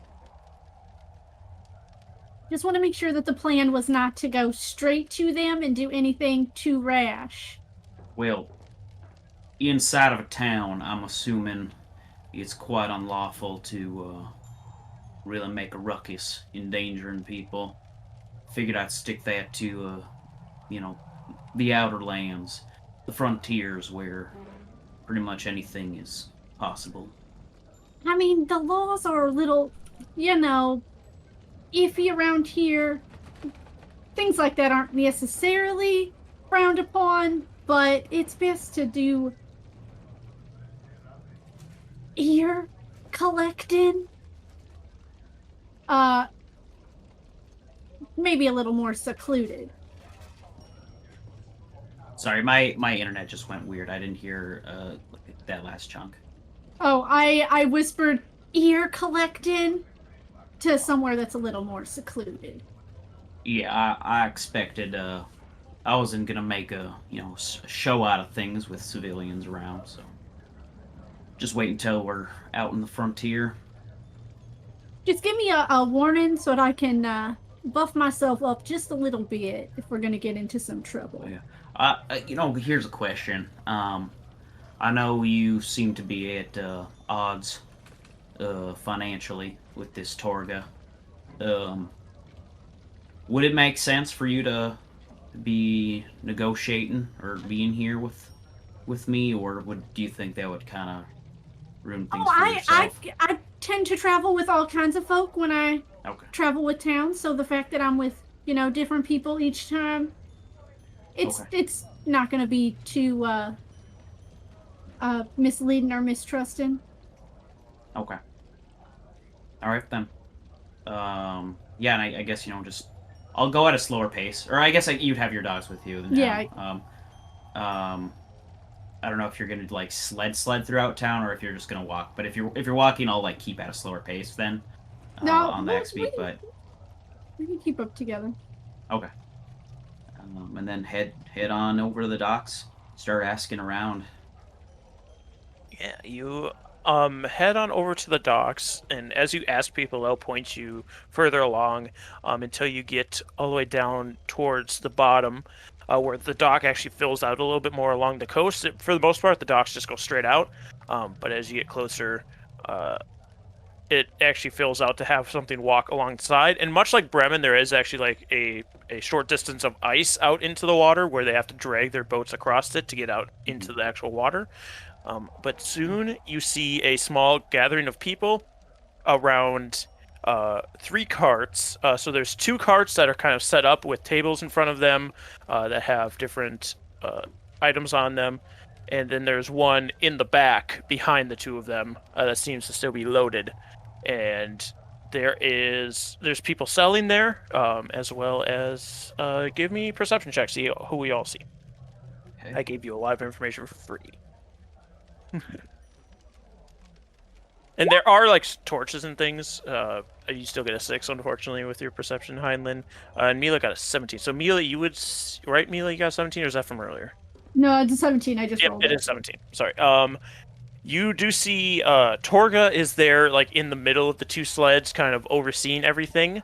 And behind her stands a human male who is wearing like just a tunic that cuts off at the sleeves, and is wearing no winter gear at all. Looks very, very pirate-esque in blues and whites. Yeah, it's not something you see every day. What? Oh, just the man. He's not wearing any winter gear. It's pretty cold out here. Do you like point him out to me, or? Yeah. Oh, okay. Oh. I think that's who I'm looking for. And the one right in front of him, that's Torga. That one's Torga. All right. Now, I don't know. I'll try to make my way best. I don't know what direction they're going to be heading. So obviously, I mean, there's kind of just one road once we start heading out for a little bit. But I don't know exactly what direction they are or what opportunity I'm going to get to take this man out. But I think I'm going to, offer to be a bodyguard. It seems as though that might be my easiest route to, as a warrior. I think that's something I can offer. I don't think I'd be much of deceiving them at being a good merchant, but I think, I'd be a good bodyguard. And then when I'm out there, I challenge him to a duel. Actually, I have maybe a favor to ask you. Sure, go ahead. Can you pay attention to that man's thoughts when I'm talking over there? How far away are they? At this point, they're about 60 feet out. There are like torches lighting up, so Heinlein would be able to faintly see people and stuff. So I could get a little closer and maybe hear what a couple of them are thinking and planning. But if I go too much deeper, he'll know something is up. He might not know who, but I don't need you to do too much. I just pay attention to his thoughts when I'm speaking to him. I think might be a little helpful. Maybe see if this is a rightful conversation I'm going to be having with them. Of course I can do that for you. I mean, I did take away your kill of Nancy over there. Yeah. All right. Okay. I start approaching Torga and Selfic. As you are approaching, give me a perception check, both of you. Oh wow, another 17. Both you would see Orlin and Zavros approaching from a little bit further north of you guys. So like you guys are about. Well, actually, yeah. You're about here. They're just a little bit back here, not that far back, but yeah, in that general direction. So they're coming down the coast. Yep. Well, this ain't great. Don't need them all to be getting in the ruckus with me. I'll still approach I don't want to like draw attention to anyone. I don't know what Mila's plans are, noticing them, but I'll still keep my cool going forward to him. I don't want to like draw attention to unnecessary people, so there's not like a accomplice or something like that. Yeah, Mila's kind of at this point just this is Heinlein's thing. She's just kind of following his lead.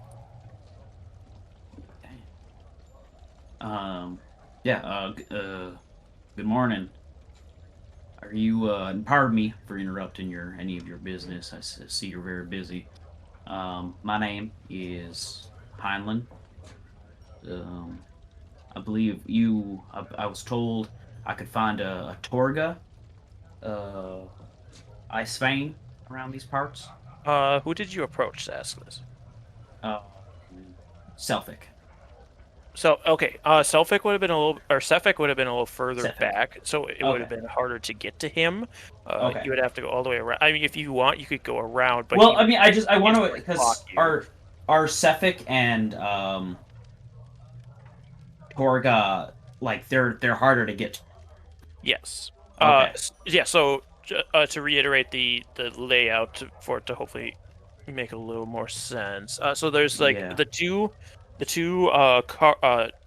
sleds are set up like this kind of, and have the merchant stuff in front of them, and then Torga is in between those a little bit further back with a sled next to her, but that is still bundled up. It's not like set out to sell anything. And then behind her is Sefik. Okay, like, then I'll just go to one of the counters then, or one of the people. Yeah, there's two humans that are selling items. Excuse me, I was told I could find a Torga Icewind here. And what do you want with her? I've got some conversation that I need discussing with her. And I heard this is where I could find her at. Well, it isn't free to talk to Torga herself, right? I don't see why. I don't understand, I guess. Her time is valuable, and time is money, of course. Maybe you could grease the wheels a little bit, and I can get you to talk to her. Well, I guess if Torga wants to ask me to pay her, I guess I could do it then. I don't know why I would be paying someone else. If Torga has, I'd be more than obliged to help out if Torga needs some assistance. If she wants to talk to me and she needs something, that's fine. But I believe that should be Torga's decision once we're talking. Think of it as an admission fee to talk to her. No, I don't think you understand. I'm here to talk to Torga. Oh, I understand. If you want to buy something here, feel free. If you want to pay the admission price, feel free. Otherwise, I've got people to sell to. How far away is Torga from us? Did you say back? I'm maybe like 5 feet back from where he is. Yeah, so I can still like hear and. She'd be like 15 feet from you then. Hearing this person give Heinlein a hard time, Mila's gonna do a Mila thing, and she's gonna like put her hand way up in the air. Torga, hello dear, how are you doing? Okay. She kind of looks over at you, and just kind of nods, and then goes back to what she is working with over at her sled. All right, well, clocking that. I knew I was just trying to be more formal with it. Yeah. I guess I think I found my person. Thank you so much for your time. I hope your sales go very well. I understand that it's been hard out here. And if you excuse me, and I start walking towards that direction. Are you going like straight through the carts to get, or the sleds to get to her? Or are you going? So around? like if it's like this or whatever, like funneling in, I would just start like heading down towards that funnel area to as close as I can get without it. Until I'm interrupted or whatever. Yeah, as soon as you start moving that way, the guy that you were talking to, like, waves his hand a bit, and the man you assume to be Cephik approaches Yeah. you and stops you Oh. before you can get past the two sleds. Oh, hello there. And where do you think you're going? I'm just, I'm here to speak with Torga. I was told I could find her here. I was pointed out that she was over here. Torga doesn't have any appointments. No, I'm new here. I'm not. There's no way I could have had an appointment. Oh, well. You don't need a reason to talk to Torga then if you don't have an appointment with her. No, I think I do. When he started talking to Stefan, I am gonna use my detect thoughts just for surface thoughts. Just for surface thought. Currently, his surface thoughts is, I'm not letting this guy pass. I'm doing my job as a bodyguard. Yeah. No, I see. Okay, I can understand. I'm not from this area. I'm trying to offer labor to the carts for the traveling, protection, labor, things like that. So you're trying to take my job. Well, I imagine with the weather and everything here, it wouldn't necessarily be your job, but you know, more the easier it is, you know, on people. I wouldn't want to make your life harder. I'm just trying to here to help. Yeah, I was told I could, you know, I'm not from here. It's all kind of a gloom, but I was told this is the best opportunity to, quote unquote, make a killing. Give me a persuasion with advantage. Okay. Ooh, come on. 14. 14. God damn it. The one time I get something I can do. Let me just check something real quick. That's not what I wanted. What? Freaking autocorrect. It showed me what I wanted, then changed it as soon as I clicked on it.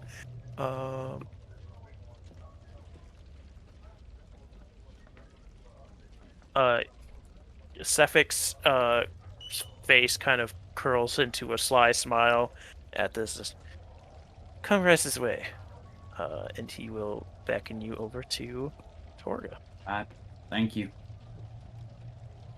Yeah, he'll walk you over. He stands right behind you as you walk up to him, or walk up to her. So you aren't alone with her. Right. I don't need to be. Did I feel his sense of enjoyment when you said he smiled? Yes, when you're looking at his surface thoughts, he was very intrigued by this. Set something off in his brain to be like, yes, we have use for him. And then Torgo will turn around. Cephik, what do you want? Why are you bothering me? Who is this man? Sorry, ma'am. I don't want to interrupt or anything. My name is Heinlein.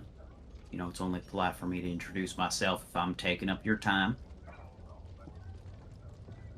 Well, you are bothering me. What is it? What do you need?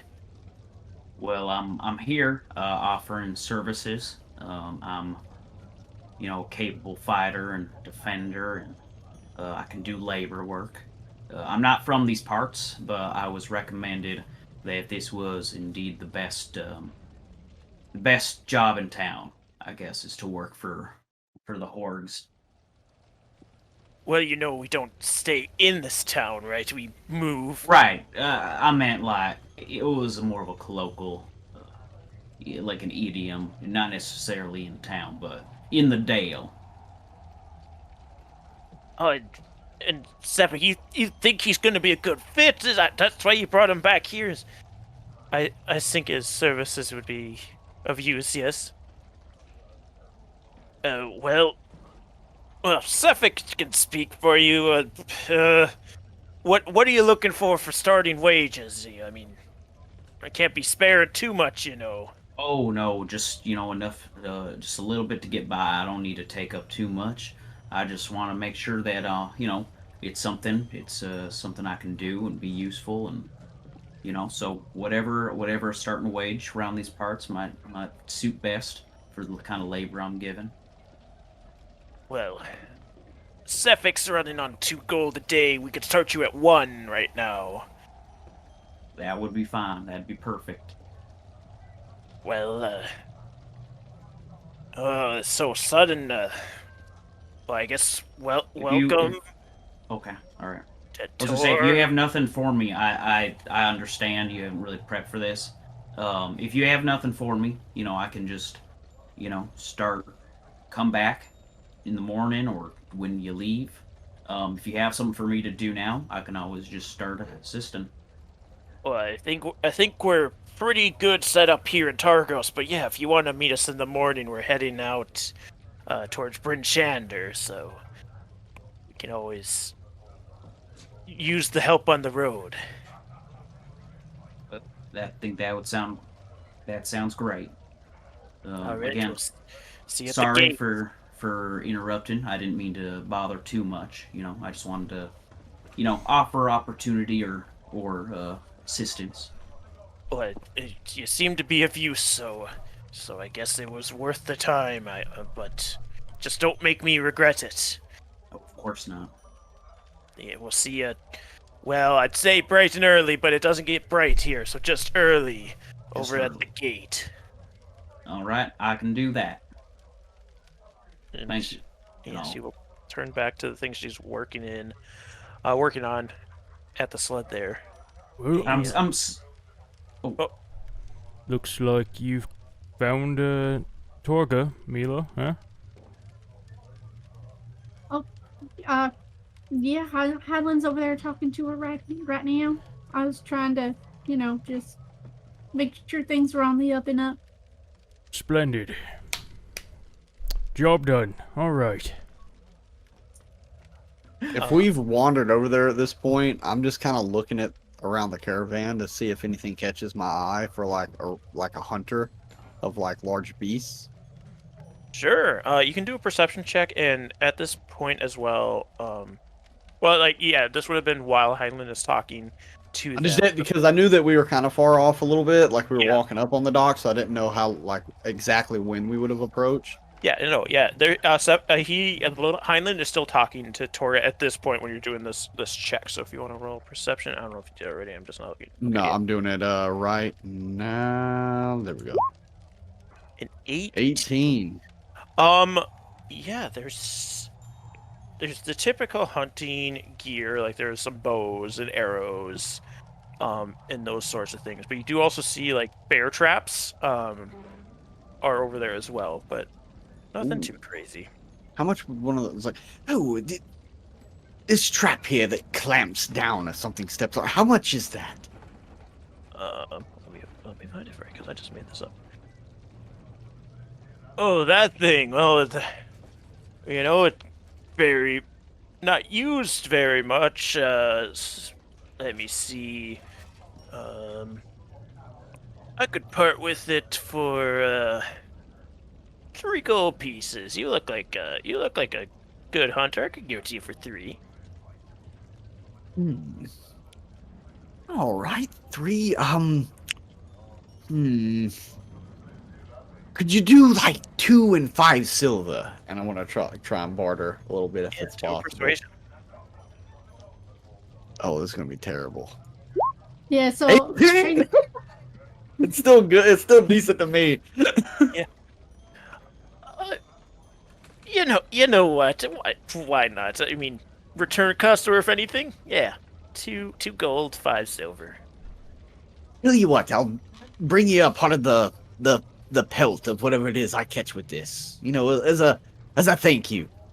That'd be great as long as it's something worthwhile. I could resell it. Oh, I'm sure it would be. In my brain, I'm just thinking, I'm gonna kill a big white thing that's eating augers with this thing. Yeah, you got a hunting trap, so you should be able to find that compendium, I think.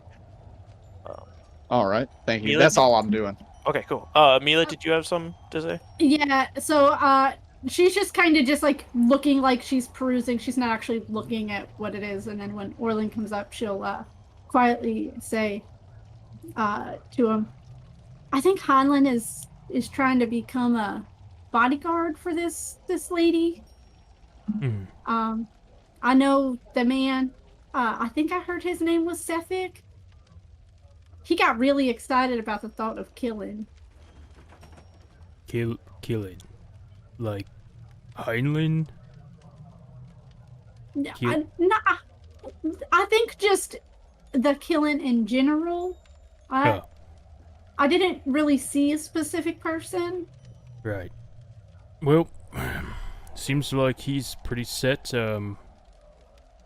Has he told you what to do next, or we just kind of waiting here? I'm just trying to hang back, let him do his thing. I don't think if he wants to go incognito, I don't think he needs all of us hanging around him. Yeah. Just kind of stay close, mingle a little bit. Sure thing. Yeah. I mean, I know neither of us are going to be buying anything from here.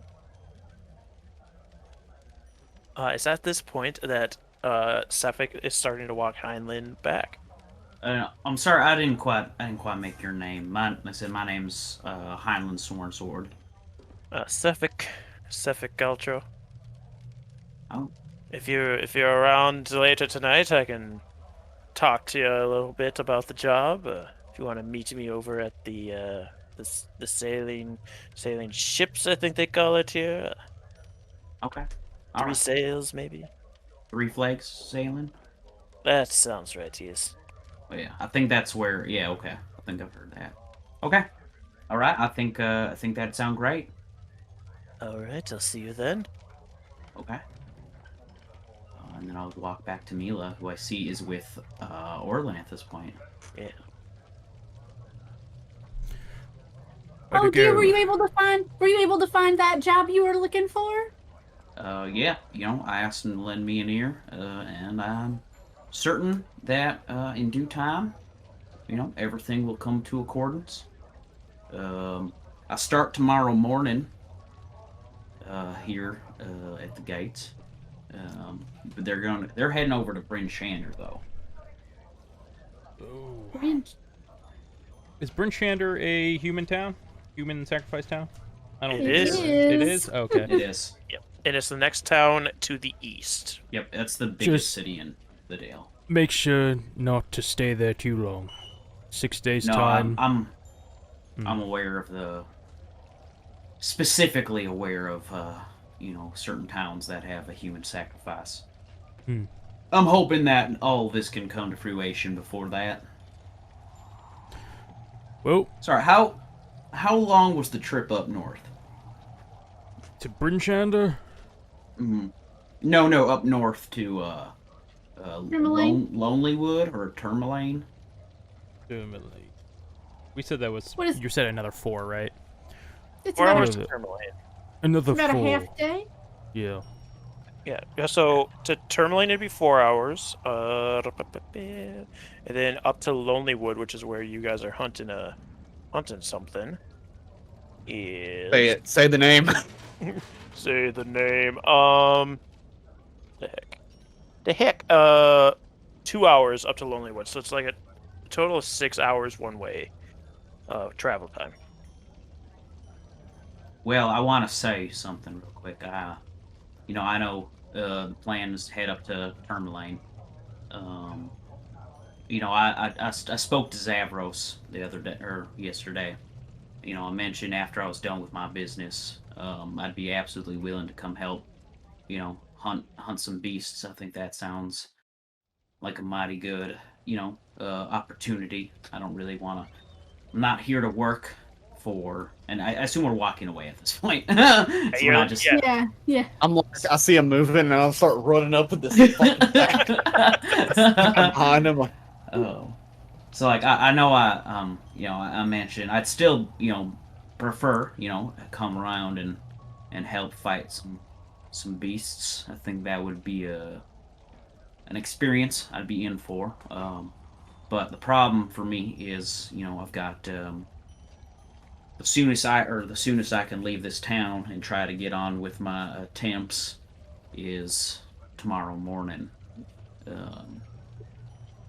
So I don't know if I need to catch another trip up north, or while you guys leave today, or if you guys are fine with sticking behind for me with me for a day, or what exactly your plans are. Well, it's not very safe to just be on your own, even if you're planning on going with someone else tomorrow. That's still a good chunk of time to be alone. I mean, the more cities I can go into, and well, obviously not this one with Torga being here, but the more cities I can try and sell some things, the better.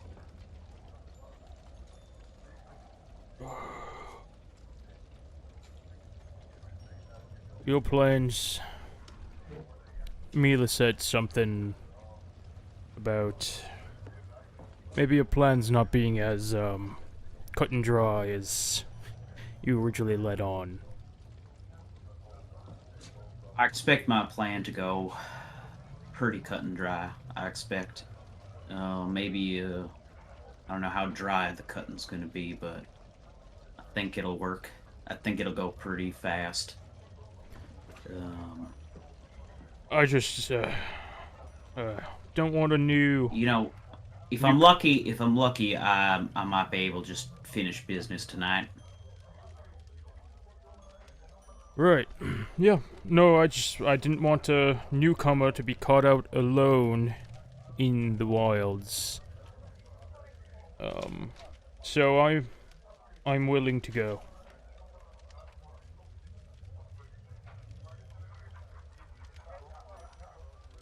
I'll go too. Sounds like a fun time.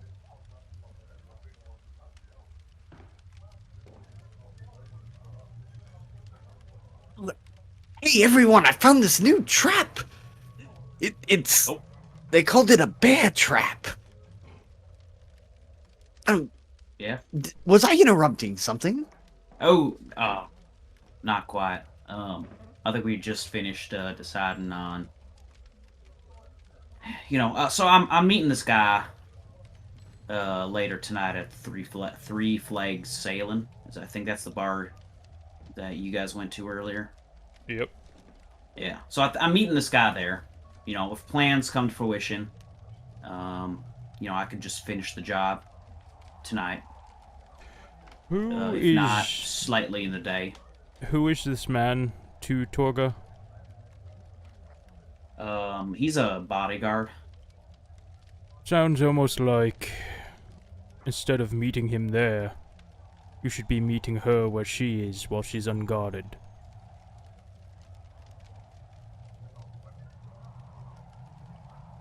I don't think Torga is his target. Yeah. Oh, I My misunderstood. target's not Torga. Oh, okay. Yeah. Nope. I don't. I've met Torga once now. She's a bit, busy, but she seems all right, willing to listen. A little bit better than some of her underlings. Understood. But no. My plan is to. I need Sefik to lend me an ear. There it is again. So, yes, if even better if you finish that tonight, we can be on our way, but if you need us to leave, you don't see the right opportunity, don't push it and get yourself caught. All right, well, thank you. Yeah, and if he doesn't hear you out tonight, I can send a message up to Axel to meet us in Bryn Shander, if that's where we gotta go. Wait, we're going to Bryn Shander? That's the opposite direction of where I need to go. Well, it's my idea is because the roads split off at some point outside of the gates. I think it should be fine, just outside of the city at some point, maybe near the split. That way I can, if I need to then, do it then. If otherwise, if I can do it tonight, I'd rather do tonight. Zavros is gonna look kind of like deer in the headlights, or like that 1,000-yard stare as he's talking. I'm just gonna keep doing that. So if like y'all got some RP to do, I'm just like 1,000 yards staring, Oh. just like looking out, like he's contemplating something. Look, I don't know this Cephik. I don't know what kind of person he is, why you're hunting him. So, I don't feel too good about being in the process. But I wouldn't feel too good about you dying either. So, if you need a fog cloud to slip in, you let me know. Well, we'll see how it goes. Obviously, I wouldn't want to make any of you guys, accomplices in any of this. That'd be dangerous and just foolish, especially for people out here with livings to make. That'd be, if word got around, I think that would not be too kind on you and your shops.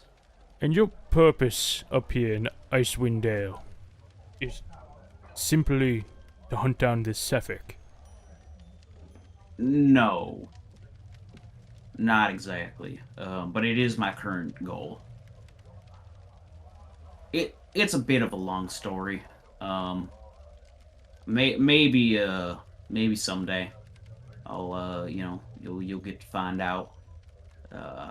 Maybe. But as of right now, my current goal is just I have a job to take this guy out. Well, good luck. Thank you. And we can get rooms at the Three Flag Sailing too, right? No. So no, that's Three just the bar. Flags. Okay. Yep, that's just the tavern. Three Flag. Not Three Flags. You're actually pretty close to the inn now. Okay. The Luskin Arms is the That's inn. the inn. Oh, okay. Yep. I'll go pay for all of our rooms for making them wait. Okay.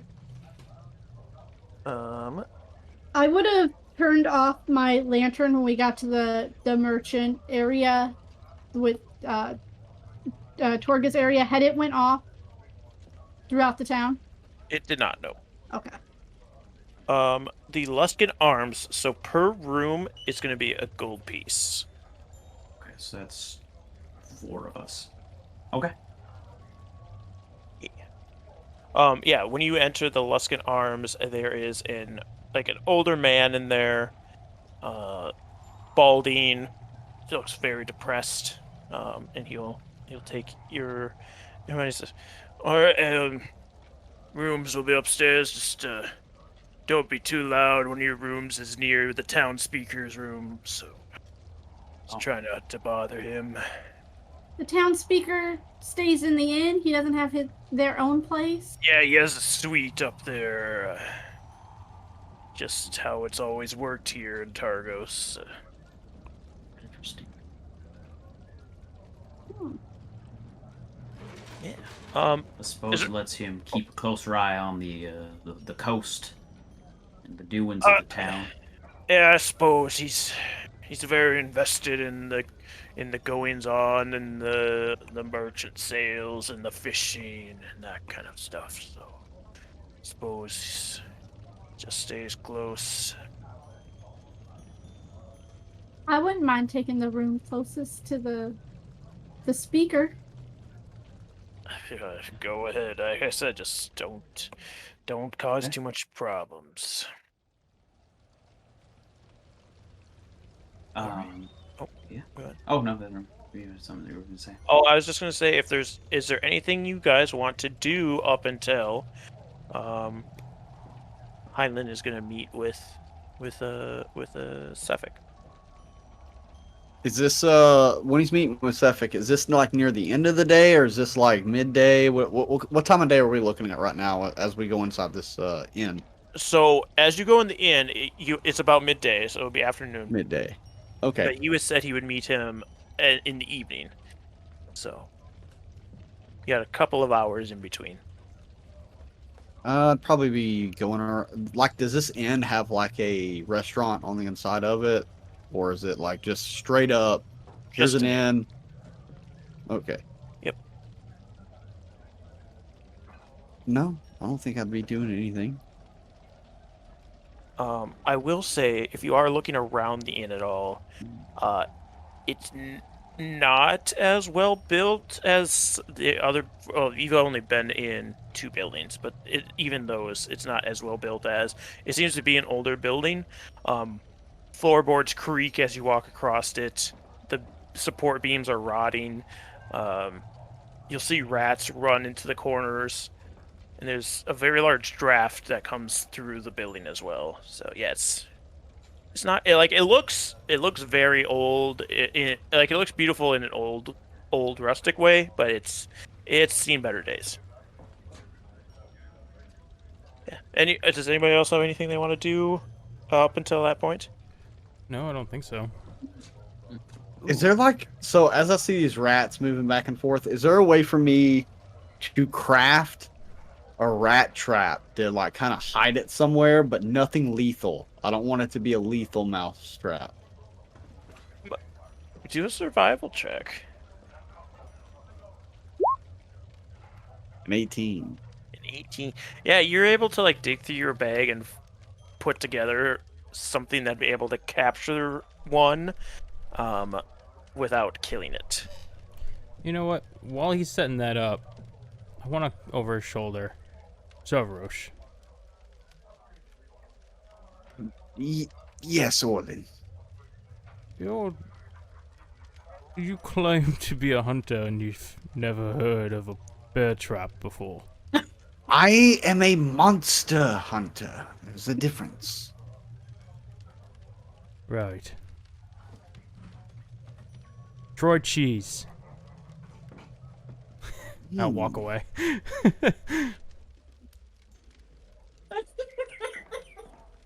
Try cheese.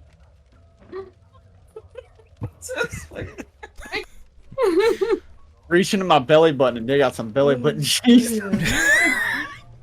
No. No rats come to your trap. No rats come to your trap. You actually have a 1 on your Yelp review for that trap. The worst trap ever. Yes, you set up. Weird elf put belly button cheese on trap. Nothing was captured. 1-star review. Goodness. Yeah, so you set up your trap. Do you just sit there and watch it, or do you? No, I kind of leave it there. I would say, animals, they go a couple days without food. So I would say I just kind of hide, I want to hide it where no one can see it. So I didn't know if I need to make another roll for that or anything. Yeah, make a sleight of hand. Sleight of hand. Damn, I was hoping you say stealth. That's a 20. Yeah. Yeah. Well, let me see. Yeah. Oh. Well. Yeah. You see the old man that's running the place. What the hell are you doing over there? Well, I noticed that you had some vermins in the building, so I figured I'd probably assist with the issue by setting a trap here. Nothing lethal, of course. I mean, everything that lives for a reason. Anything natural lives for a reason, and so I figured I'd probably help out the building by setting this trap here, and if I catch one, probably set it elsewhere, probably go find a spot for it outside the city walls. What the hell does it matter? We're all gonna be dead soon anyway. Just do whatever. I kind of frown a little bit at that. Not a big frown, but more of a saddened kind of thing. Damn.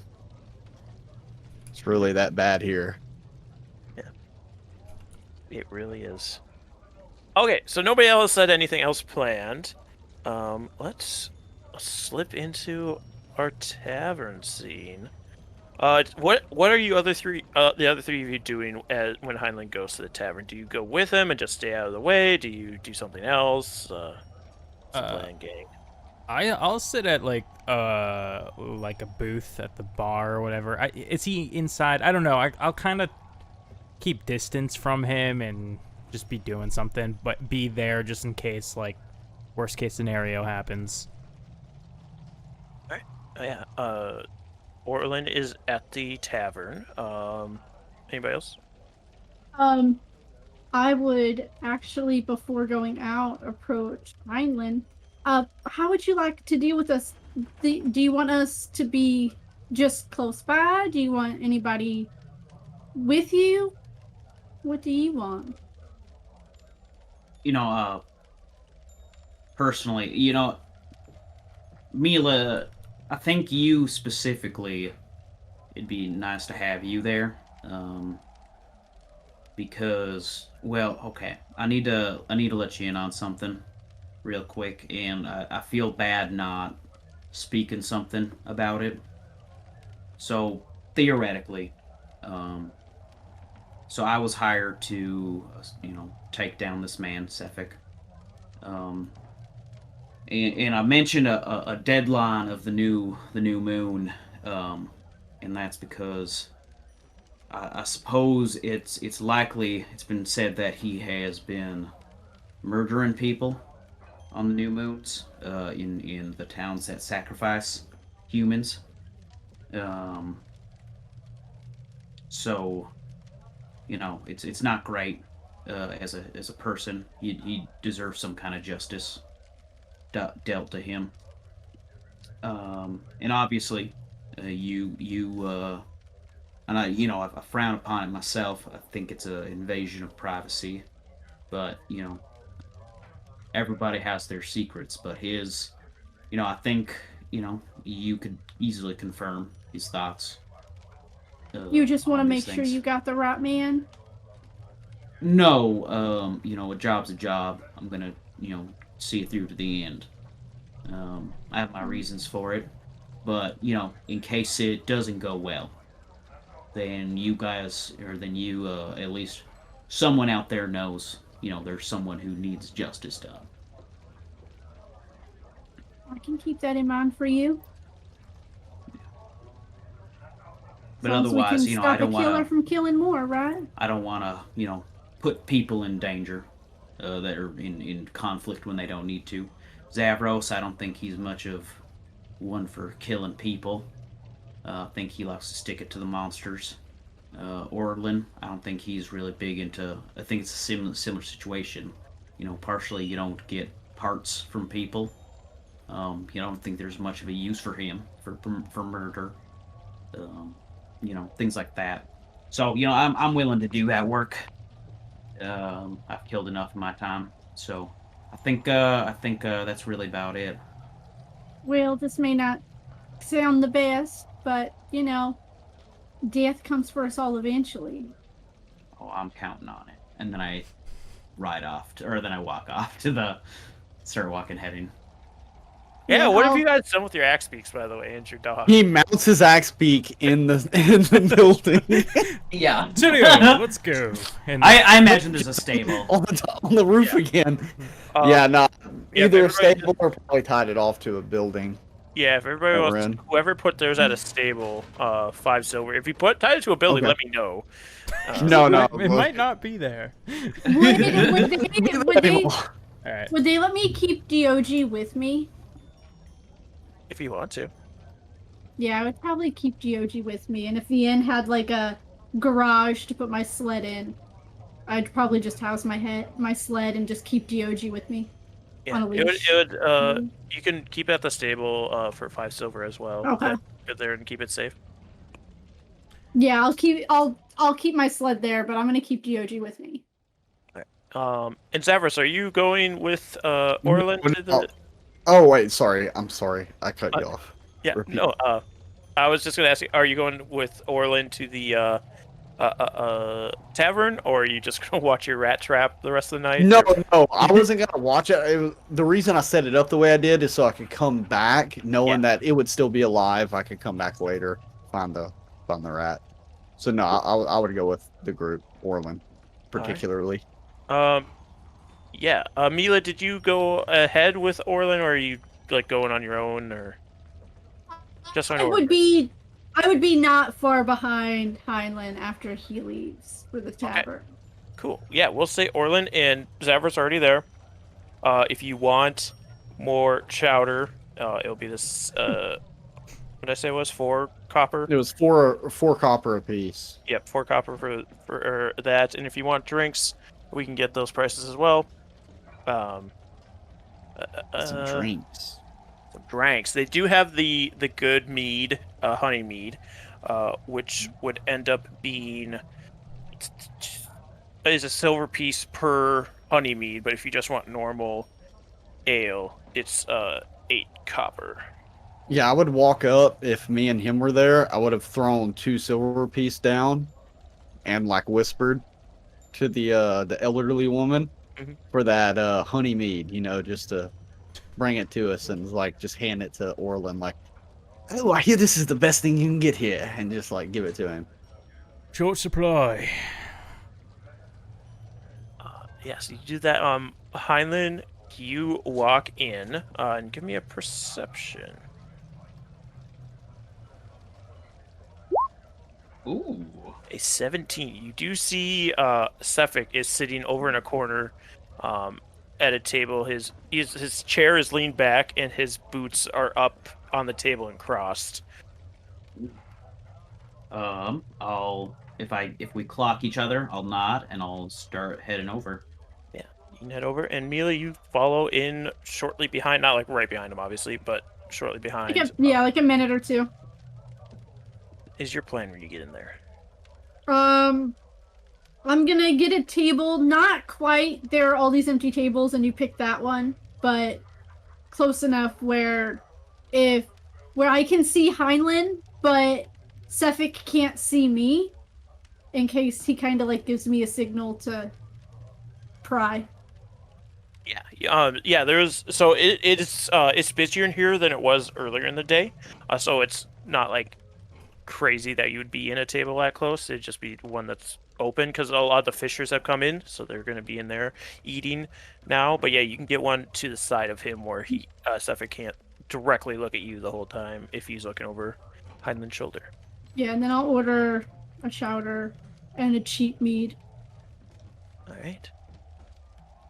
So, we're in the bodyguard business, huh? Yeah, that's right. So, how many jobs have you done before? One. Tell me about it. I used to.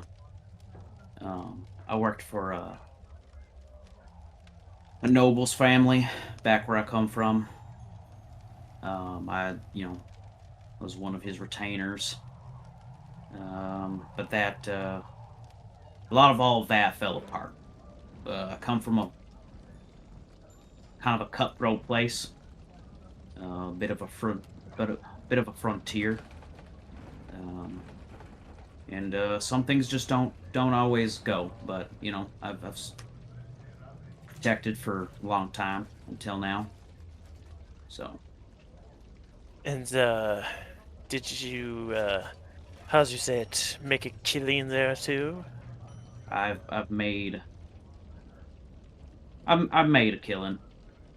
I made off pretty well.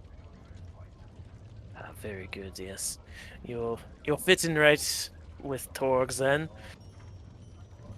As long as you keep Torga safe during the time she needs you, and then she lets you free for the rest of the time you're in the city. Doesn't ask questions.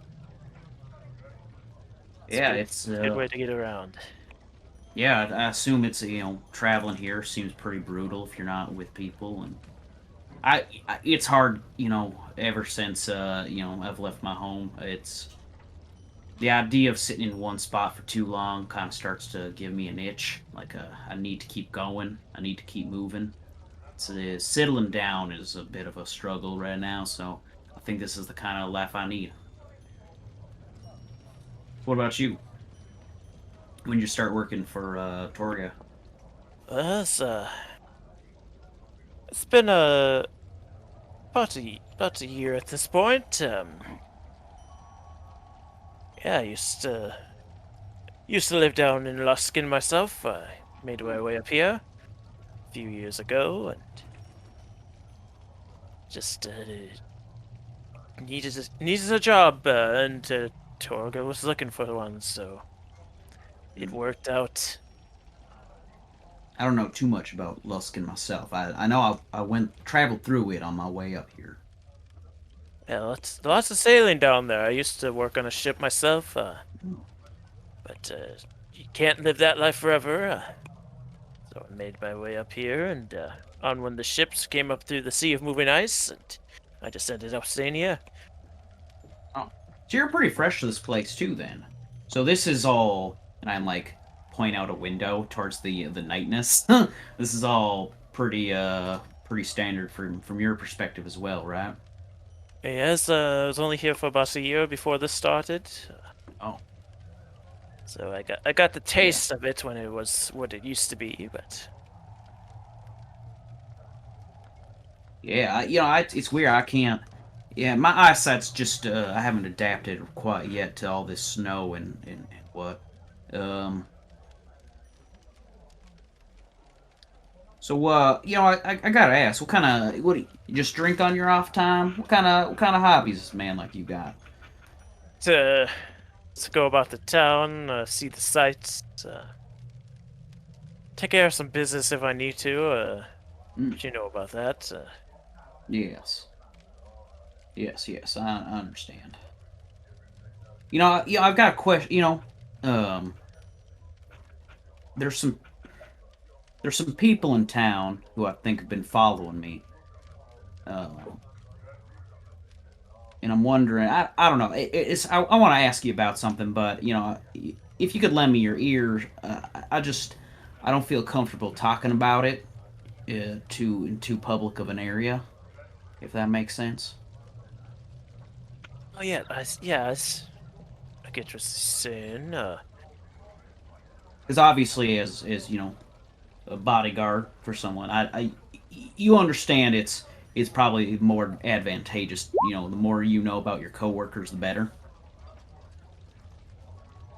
Yes, of course. Are you saying you work with these people, or are you trying? What are you saying with getting to know your coworkers? No, me. Getting to know. Oh, I'm just saying. I'm being, if from being followed. Yeah, because if you want to be able to protect your people as best as possible. I don't want any surprises or nothing. So I just noticed something today, and when I was here, and I figured maybe we could talk to you about it, but I don't know if I want to do it with so many people around. Yes, of course. Well, we can always go down to the docks. The fishes are all in for the day. Okay. Yeah. No, that makes sense to me. All right. He will begin to stand up. Orlin, you rolled a perception. Is that for a reason? You're muted. Good You're sir. muted. We're all rolling ones on our perceptions. They were doing a one-on-one, so I muted myself. I didn't want to interrupt. I was rolling perception to see if I could hear what he was saying, because I could help his story just by looking like I was watching him.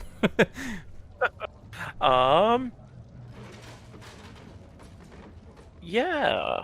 Actually, roll me stealth, Heinlein, because I assume you wouldn't have been talking super loud because you're trying to make it sound like you don't want. Right, because I'm the things I'm putting in innuendo, so I'll put a stealth out there. Yeah, you don't quite get what Heinlein's saying, but you do see they start getting up to walk out.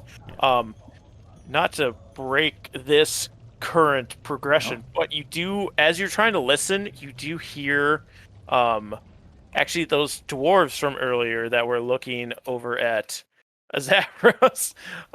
You do hear one of them say, "Guys, there's so many strange people in this damn town lately. You remember that damn Goliath that was in here earlier, that party of 3 with them, talking about some were polar bear, some nonsense, bunch of weirdos coming in town. I hear Garrett's taking them out to see it. I don't." And that's all you get from that conversation. But yeah, Heinlein and Zavrik, what the fuck? Sepik. Get to leave the tavern. Kill Tom. I'm sorry. You're fine. Yeah, so you guys walk out and start heading towards the docks. Does anybody else do anything as seeing this? Did Heinlein make any indication that he wanted Mila to follow or stay or? I gave you no indications. My assumption is that you can't turn off your telepathy, so I assumed you would have just heard everything he was thinking during that conversation. So I think that's as far as I went. Because I did talk about killing and stuff, so I assume we both kind of knew what we were thinking. Yeah, so then I just kind of walk out with him. That's about it. I look over my shoulder a bit, just kind of like glancing, to make it look as though I'm looking out for someone who's following me. But that's about it.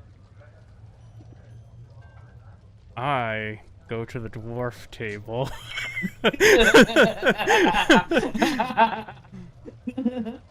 Okay, before you go to the dwarf table, Mila, Orlin, where are you going? Yeah, hold on just a second. There is a something that I can do. Yeah, it's just a bonus action. So, I'm gonna use my telepathic speech, to, Orlin at first. It sounds like they're gonna go, lend each other an ear down by the docks. Maybe give them a minute or two. We can follow. You can talk in your head and I can hear you. Yes, I'll give him a bit of a lead.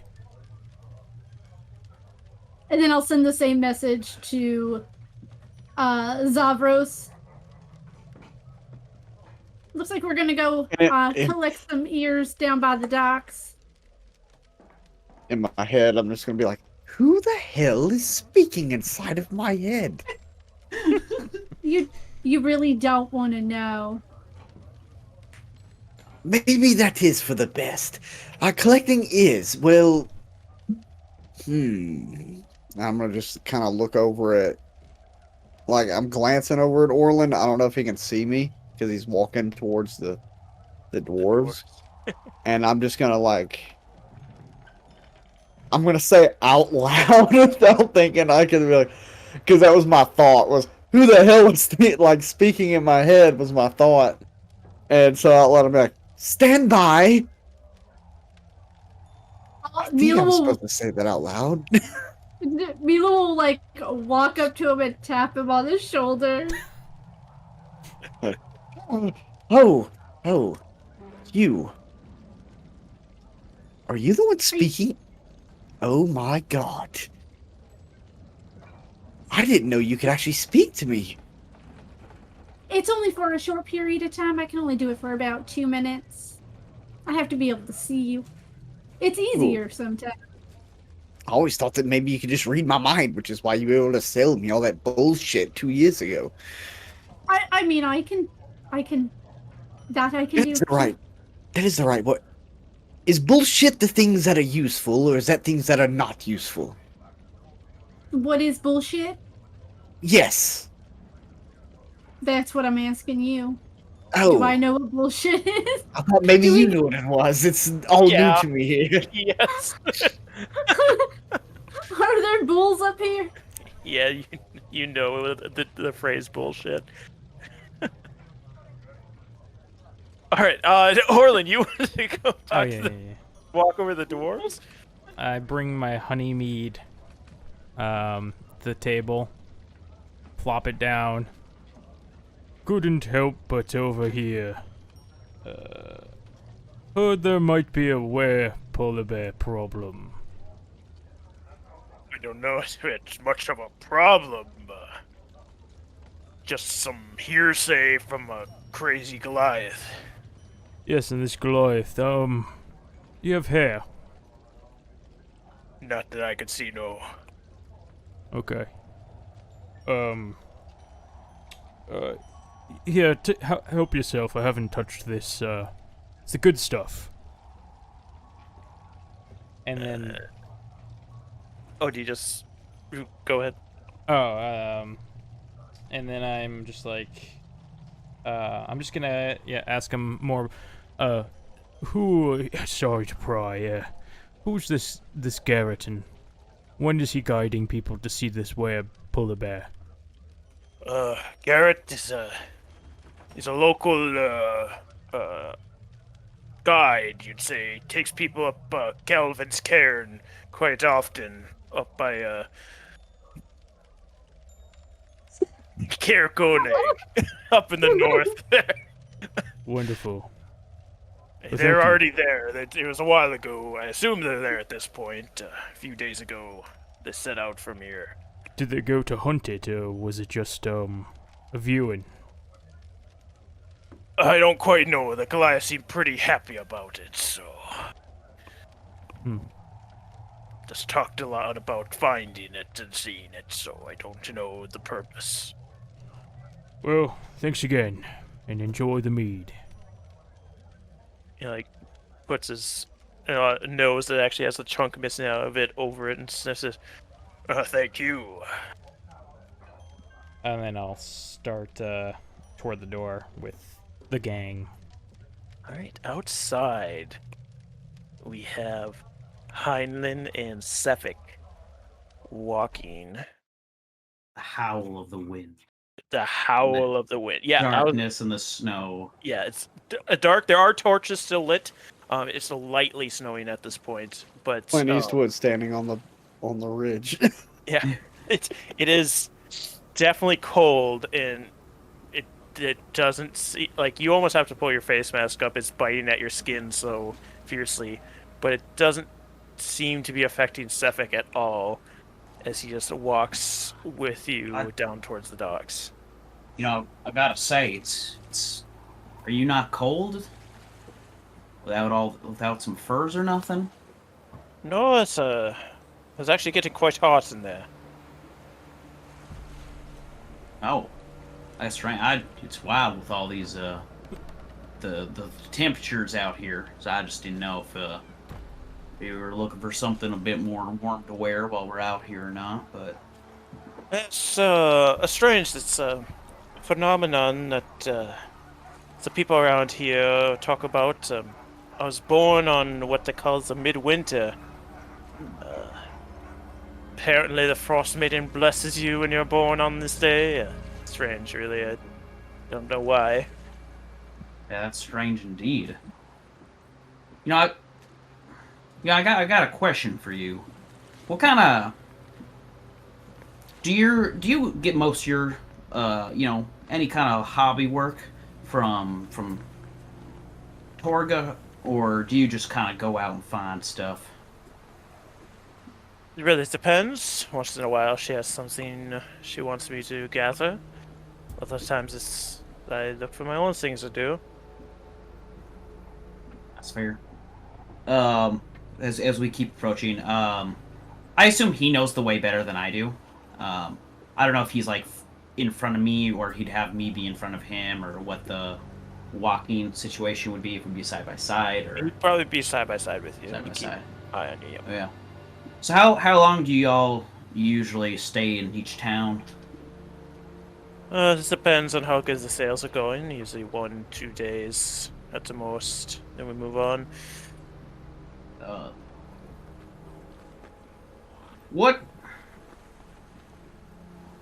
What's the most you've ever done in your life to make sure you could survive?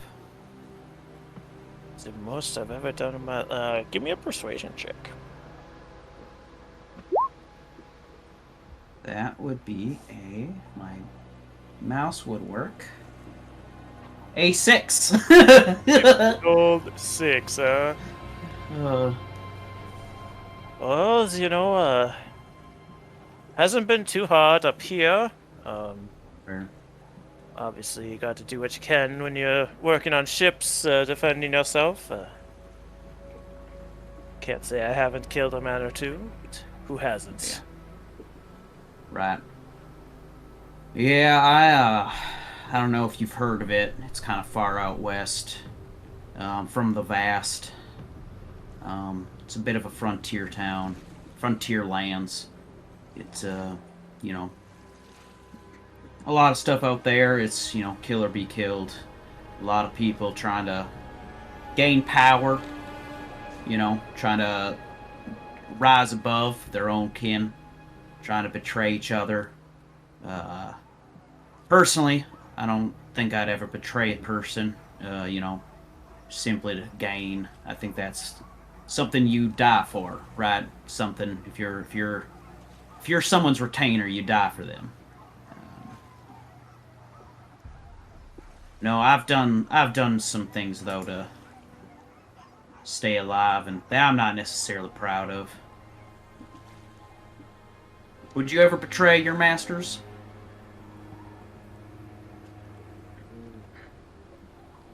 I know it sounds weird coming, saying this to a fisher sailor, but I figure we all have some kind of master in our life. Betray my master? No, would not. That's fair. That's good. Means you're a good man. I wouldn't say that. Like I said, at times there's things you just gotta do. But, in this world of terror and harshness and the ability to die at any second, I think, giving yourself to something higher, it really frees you up a bit. It really gives you something worth for, And to that degree, if what your actions do is to serve that master, serve that lord, then I can't see that as bad. Speaking of, you said you were from the Vast. That's correct. Haven't heard of it myself, but when did you come here? Oh, it's been maybe a week.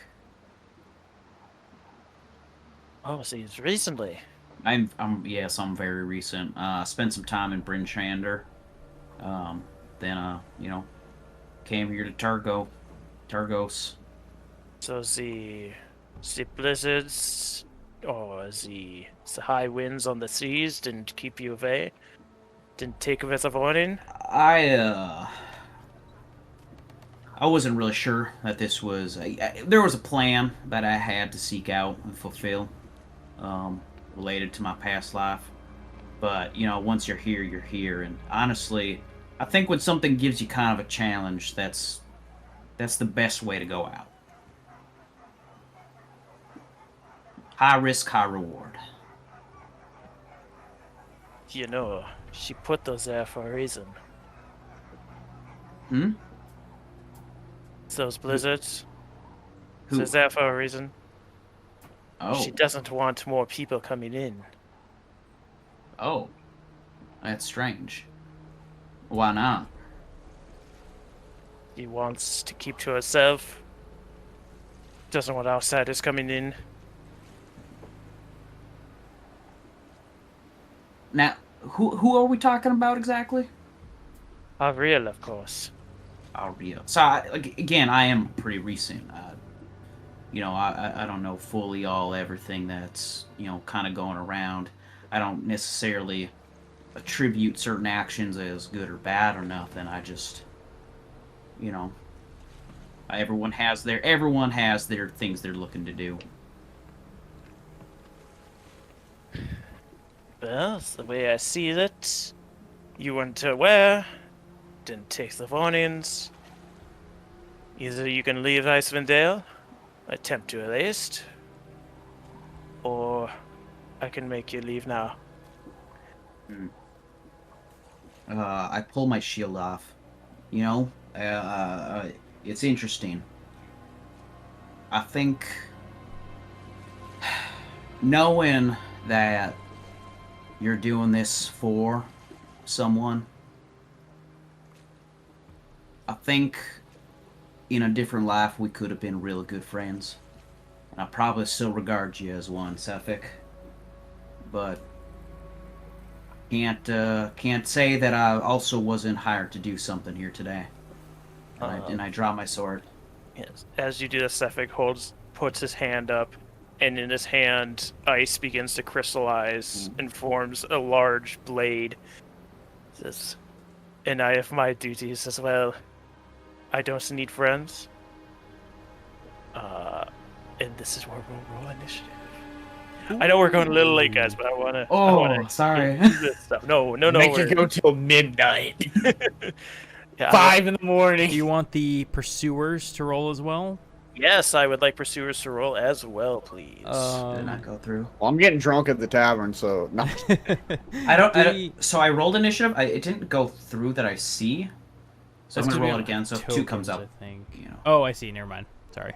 Yeah, it should roll without the tokens. But Oh, yeah, there we you go. will- I got a you 9. will have tokens. I thought he meant it wasn't showing up in the. Oh, turn yeah, order, yeah. Which Ooh, would I have got been a the reason. But... freaking 6. Mila got a nat 1. Oh for my 2. gosh. Oh boy! Oh gosh. This is gonna be boy. wild. This Oh. is not gonna go that. TPK. So how just far saying- backwards you guys stayed from this? What's that? I'm Our sorry. pursuers. How far back would you guys stayed? How far does your telekinesis pretty- work, Mila? yeah. Not telekinesis, telepathy.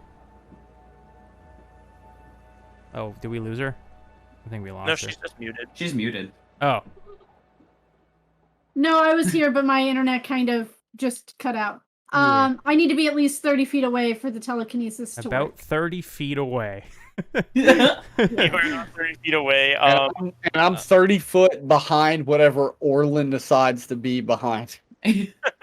Um, So you're 60. All right. Also, I had a question about temporary hit points because I never use them. I cast them yesterday, was it? Or was that still It's- today? No, it was yesterday. After a long rest, I think they go away. Yeah. they go Let away? me Yeah. check. Because I Once you think it rest depends up, on they how should go away. you get them. For the duration. So it only lasts for an hour with... You used False Life, correct? Yes, okay. Yep, Yeah, I see so it that only now. lasts for an hour. Cool. Yep. Awesome. All right. I'm like guessing as to which music is which in this. Because I listened to them so long ago. I think this will be good. Folders, Alright. my dude. So, to start, Sefik has pulled this long ice blade out. And actually, I can show you what Sefik looks like at this point. I should have done that a while ago. No, that's fine. Then I He's would've still got a avoided the fucking. sword. He's got a short blade. Any people Oh. watching, you know what I'm talking about. That's cool. Let me. I had his sheet up earlier, and now it's just gone. Line eyes and everything. Here we go. Right? Yes. And then I click on Sefik, right? Where the frick? Sefik. That guy looks cool. Yeah. He's pretty neat. So he is going to make some attacks on you. He takes this long sword made out of ice and slashes at you twice. Ooh, okay. Okay. First one, 21 to hit. That hits. Second one, 19 to hit. That hits. Let's see some Because I didn't damage. go first. Heinlein, how much HP you have, my dude? I have 20 HP. You see Sefik slash twice against Heinlein's chest, just making it past his shield. You take a total of 31 damage. Oh, I drop. Heinlein Oh, drops instantly. Orlin, you're up, my dude. Oh shit. That's not my what plan I was to go expecting. first. People that are watching to learn how to DM this game, this is supposed to be the first encounter they get through. Whoa. This is a beginning encounter. Do you see why I didn't start with this? Yeah, that's insane. I'm just trying to Oh, read. sorry. I didn't mean to No use worries. that. That's what I was gonna use if I could have saved one of those hits, but. Shit. My only my initiative.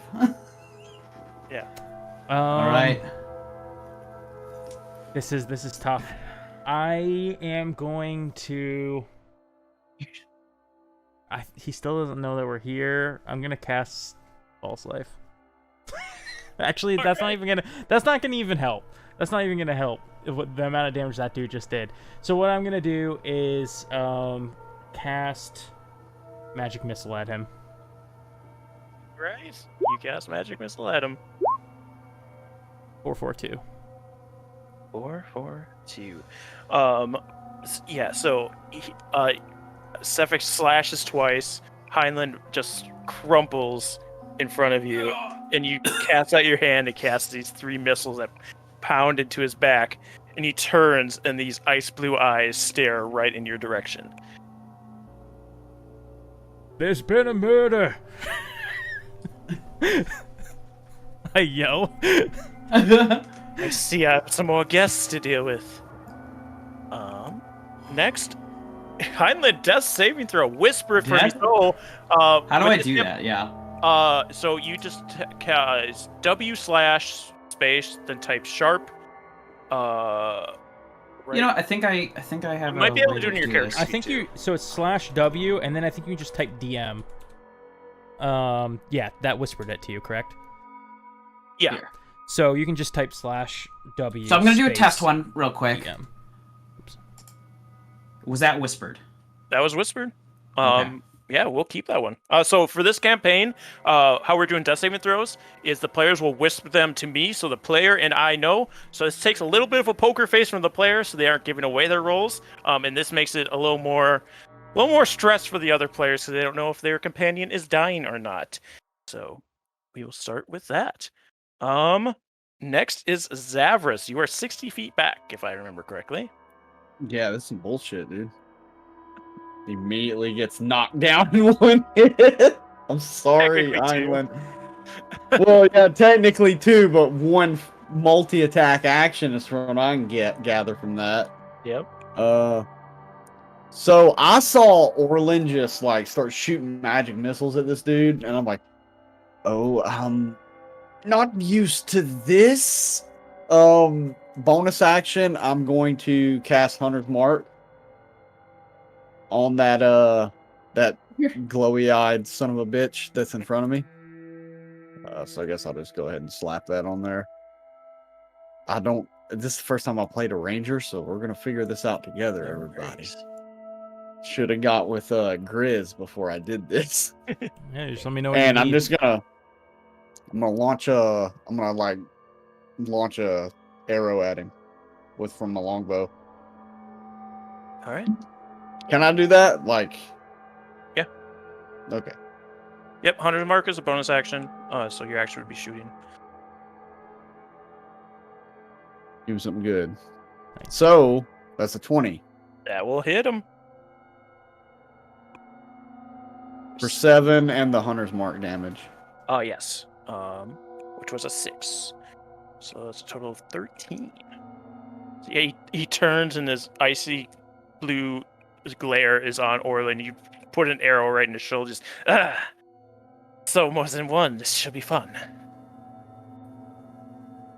And that'll be it. That'll be it. It's Mila's turn.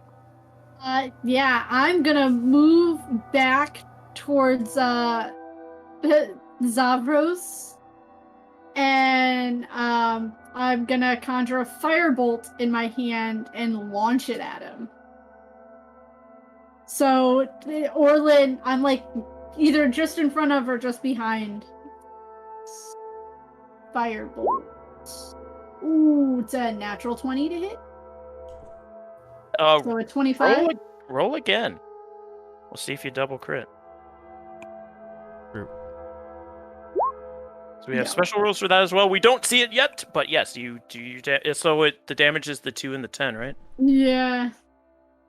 So 12 total damage. Yeah. Okay. That sucks. That was a bad.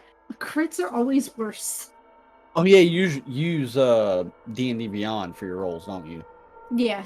There is a way to turn on always advantage, I think. I do, but Yeah. it rolls my initiative with advantage, and I just didn't turn it back on.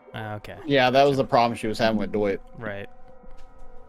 As this fire just splashes against his chest, just anger races through his eyes, and suddenly he disappears. Shit. and then he appears right next to you, Mila. I can't be having that fire flying around. And he's gonna swing twice. An 8 on the first one, but a 19 on the second one. This is bullshit. Where was the 8 on me?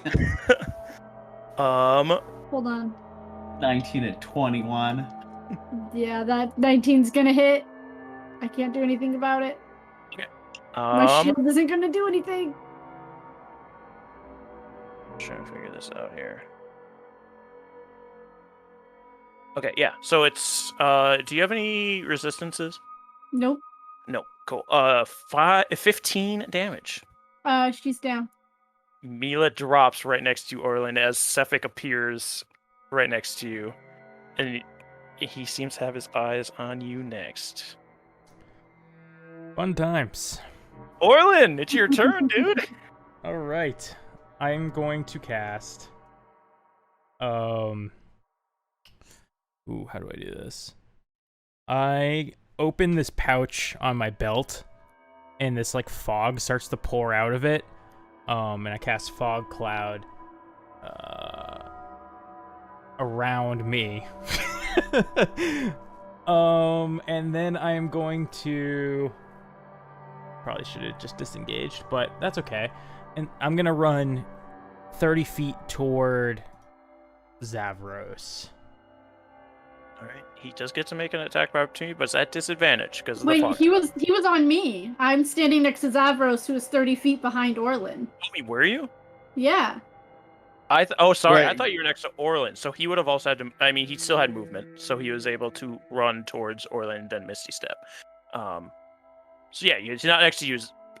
We were both confused, I guess. Orlin. So he's not next to you. So He's not next to me. Yeah, he's not next to you. Okay.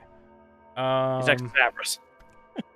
That. What the fuck? How's he next? He Missy stepped all the way to my ass? He ran and then Misty Step. I thought Mila was also next to Orlin. Piss on Well, this guy. I moved my full movement back to where Zavros was, and then I threw the fireball. Okay, cool. I missed that. I mean, he could still get to you. He just had to use his movement as well. Okay, so now that I understand the situation a little different. Yep. Is he at Zavros? He's next to Zavros. Yep. He's on my sweet meats, man. He wants me. I will instead I like raise my hand and start like swirling it. And I start bringing fog in from the lake that we're next to cover Zavros. And I go, run! Alright. So there's now a fog cloud around you two. Heinlein, I need another death saving throw from you. And Oh do. my god. Alright. Zavros, you are now surrounded in a fog cloud. My yeah, it's damn, I'm just gonna straight up take the disengage action and just bounce out of there, just full force, just close to Orlin. Like I want to be close to Orlin. You can run 30 feet up to Orlin. Yeah, I want to be close to Orlin when I do that. When you do disengage, do you do double your movement or just have like your normal movement with the Movement. avoiding attack? The disengage is an action, so it would take up what your dash would be, so it's just normal movement. Okay. Yeah, so I want to like dash over like towards Orlin because like especially if I got this fog around me, you know. Does that move with me or does that stay in that spot? That stays there. Okay, so I'm gonna like, from what I remember, where he was at, I want to like run towards him, and I'm just holding like just for flavor. I'm just holding my bow and arrow like, and like facing the cloud. Zavros, can you hear? No. Shit. Yes, it is quite fucked, is what this situation is. All this damn ear cutting had me nervous to begin with. Alright. Mila, whisper me a death saving throw, please.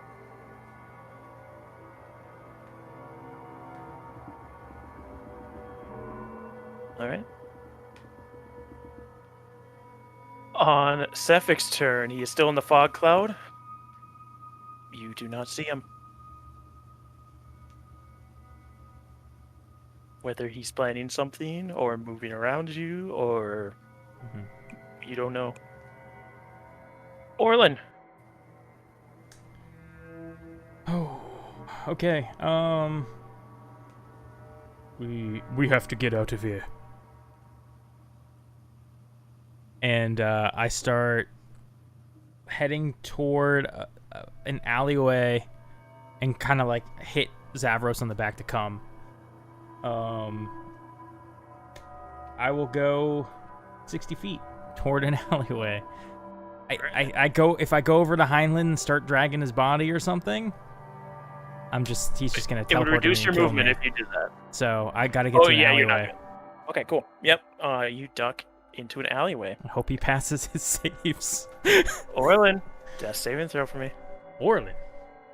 Sorry, Heinlein. Oh, Heinlein. Okay. Not yet, you son of a bitch.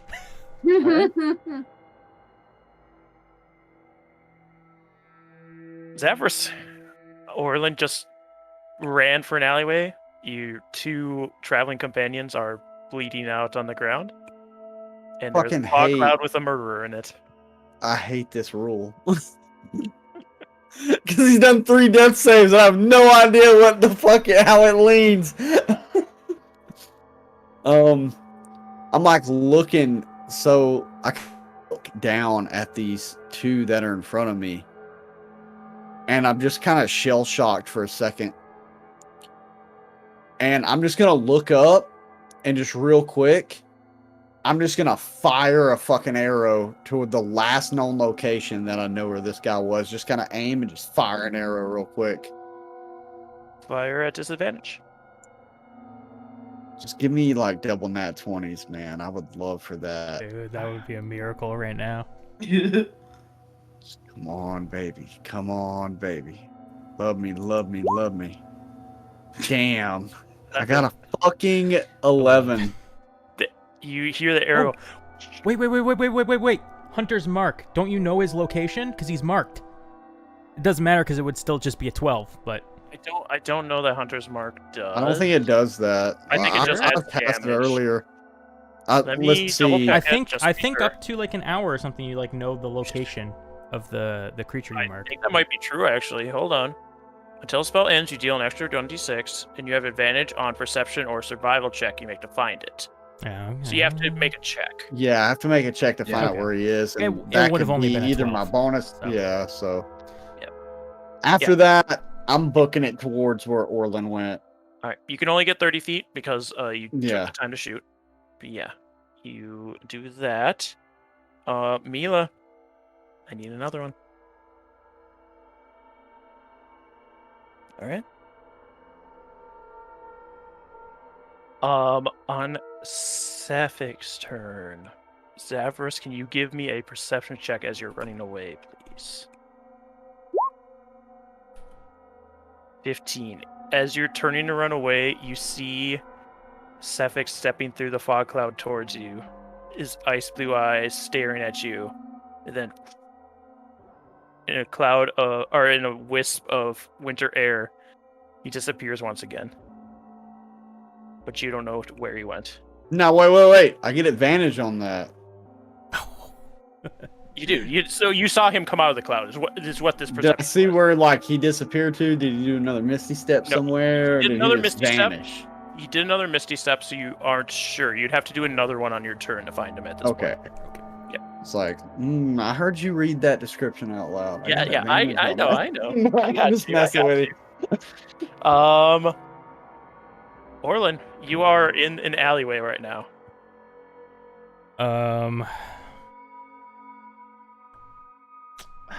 hate this so much, guys. I am going to take another... He's 30 feet from me. I'll take 5 feet back and hold an action to cast a Toll the Dead on Sephic if I see him. You can't see him currently. So like if he appears, I mean. Okay, you're holding. Okay, cool. Yeah, I'm holding an action for if he like comes around this corner where I am and I see him. I just, All right, very Heinlein, you know the drill. I know the drill. Oh my god. All right. Zavras, 30 Okay, feet. that's gonna be two. Oh my god, it could swing either way. You guys remember Doip, right?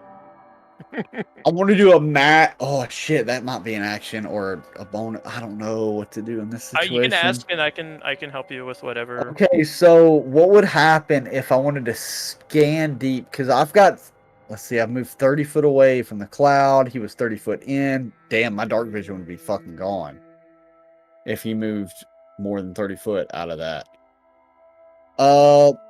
Would it be an action or a bonus action? Because I know Hunter's Mark has like special little things to it. Like it takes one bonus action, but isn't it? It's concentration, right? It's Yeah, so it's concentration. So could I use a bonus action without breaking that concentration? Yes. So for looking for it, I would allow it to be a bonus action to do a perception check because it essentially replaces the bonus action move of Hunter's Mark. Because with Hunter's Mark, you can move it to a new target on your bonus action. So I would think it would be fair that you could do your perception check for Hunter's Mark as a bonus action instead of an action. So if you want to look for it. I want to look for this guy as I'm at the entryway of this alleyway that I'm following Orlin into. All right, do a perception with advantage. 20. Thank God, because that was a 5. You don't see him. That sucks. So at the entryway of this alleyway that like Orlin's like pretty close to me because I followed him into this thing. I'm like, Orlin, what should we do? They're going to die. I know. We are too. And with that, I'm just gonna back up another like 10, I'd say 15 feet.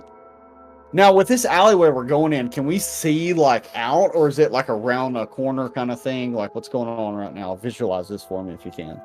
I'd say because Orlin was looking to get out of line of sight of. Oh, he's looking to get out of hide. it. It would be kind of like around. I would say then I would hold like at that corner where I can peer around that corner to where we were with this bow and arrow drawing. Yeah, I'd allow that. Mila.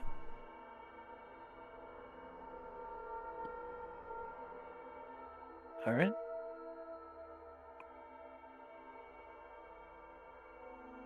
At this point, you still don't see Sefik.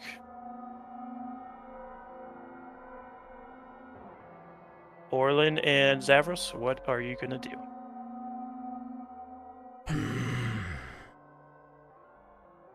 Zavros, can you get on this roof? I'll be back. I'm gonna try and like scale this fucking building real quick. All right, do an athletics check for me. Oh my god. Athletics or acrobatics? Can I help him up there? Is this still initiative? I'm confused. You can help him. I'd allow acrobatics.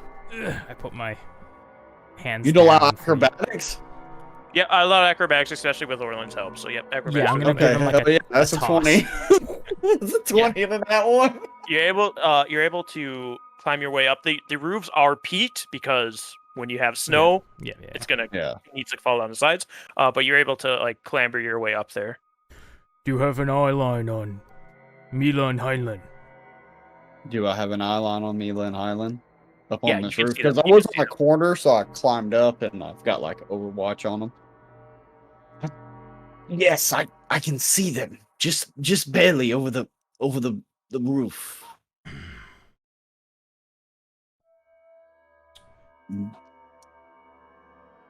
1 second. Sorry. Thought I was muted. You're fine. It barely came through. Oh man, I wish I could control this freaking fog cloud, but I can't. Cover me. I'm gonna run across the Heinlein.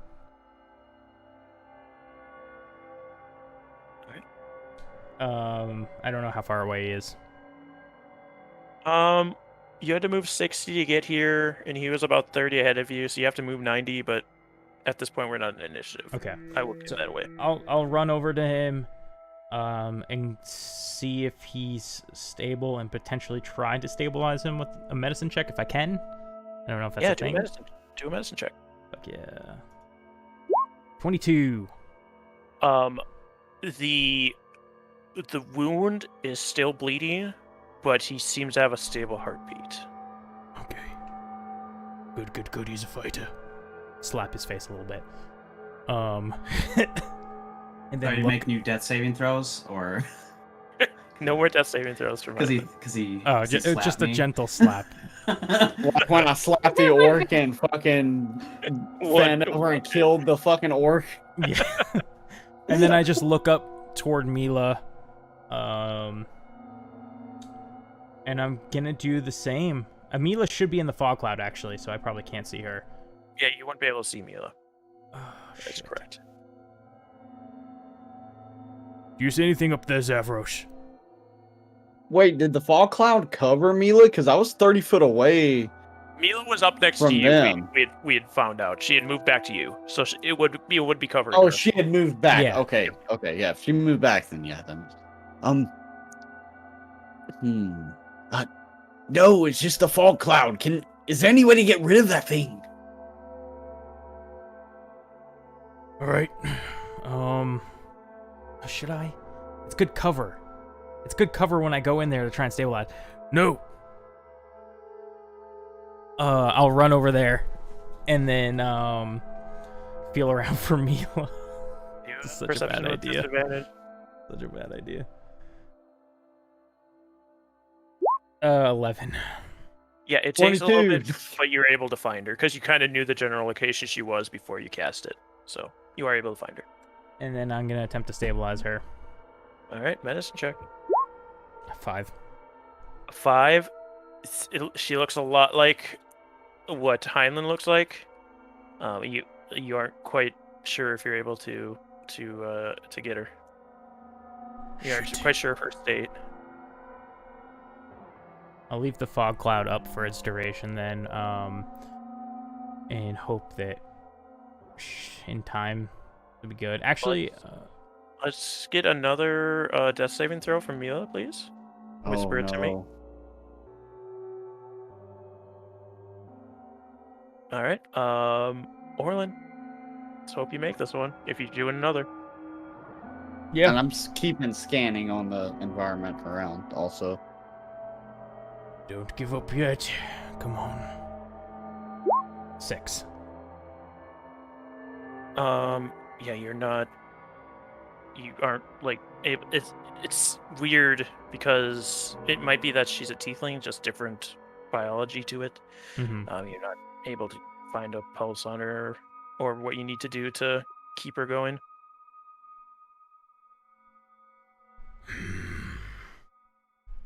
Come on. That's really all I can do. Let's keep doing medicine you gonna leave the checks. fog? Okay, I'll need another death saving throw from Mila.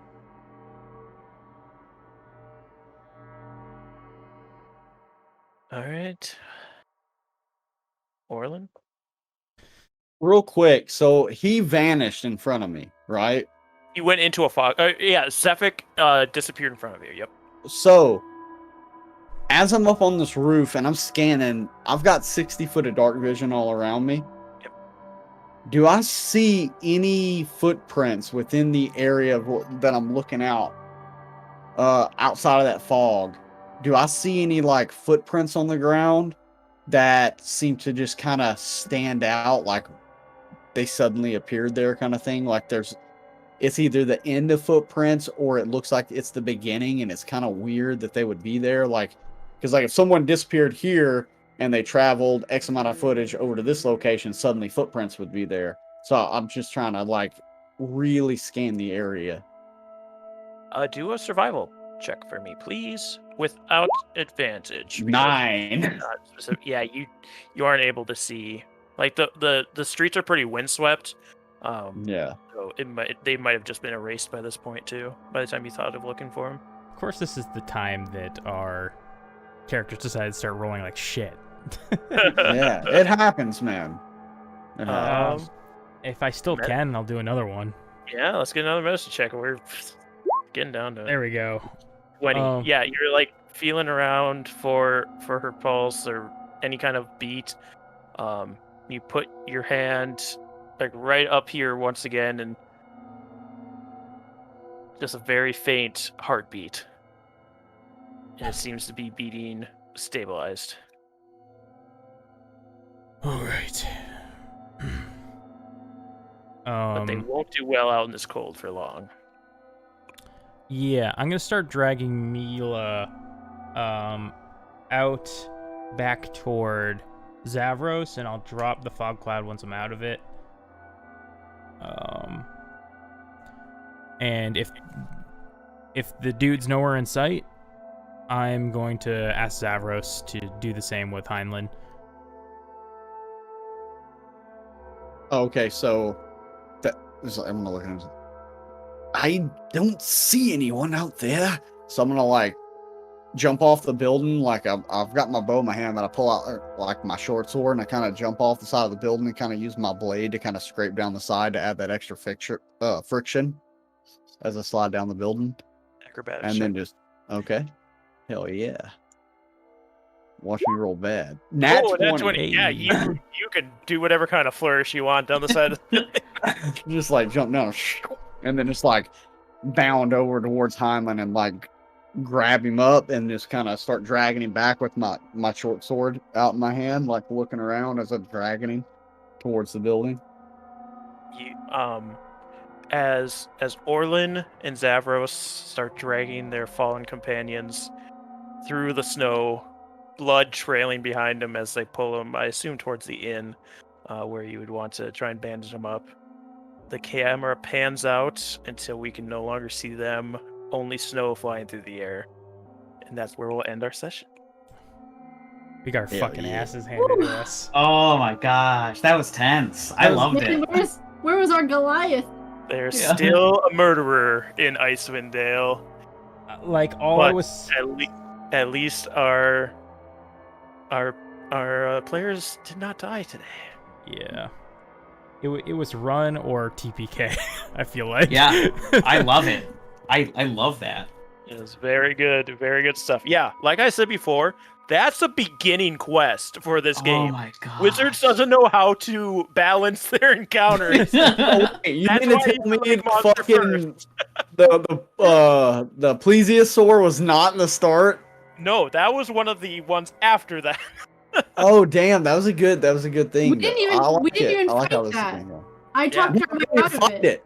But what I'm saying though is like that whole encounter was like that's not even the start. It's like that was pretty good, you know, it was a good start. Yeah. So yeah, thank you guys so much for watching. One. I know we went a little bit later today, but I wanted to get this at a good spot so we can jump back in with Axel next session. But yeah, I think it went really good. Be sure to support all these kids. They're amazing roleplay tonight, everybody. I loved it. We have Bumbleskum, who can be found at Bumbleskum on Twitter. I always forget which one yours Twitter. Yeah. At Bumbleskum on Twitter or at IDL_RPG, where you can see more role-playing games. We're playing Fate this Saturday. Over on Slimebasher Twitch. There's murder there too. There's treasure, and supernatural battles. Yeah. And I went in the wrong order again because the cameras are different for me than they are in the layout. Grizlocke doesn't have his own Twitter, but he does have a Twitch and a YouTube, and he's looking to gear up again. So be sure to go follow him there, as well as all the Swindler's Den social medias. We have DytoDnD over at DytoDnD on Twitter. I believe you don't have a Twitch and YouTube running yet. Maybe someday, we'll never know. We have TommieTaco on Twitter at TommieTaco with a 4 instead of an A. Twitch and Twitter as well, but I think it's just TommieTaco there. No 4s. Yeah, it's just twitch.tv/TommieTaco. Perfect. And of course, our player who wasn't able to make it tonight, but will hopefully be here for the first half of the next session. I forgot his name. Dr. Phage at Little Growth on Twitter. thank you You guys. mean all he was your DM for how many years and you forgot his name? Whoops! We didn't call him that in that game, okay? Yeah, thank you guys so much for joining us tonight, and we'll see you. We'll see you next time. Bye, Peace. everybody.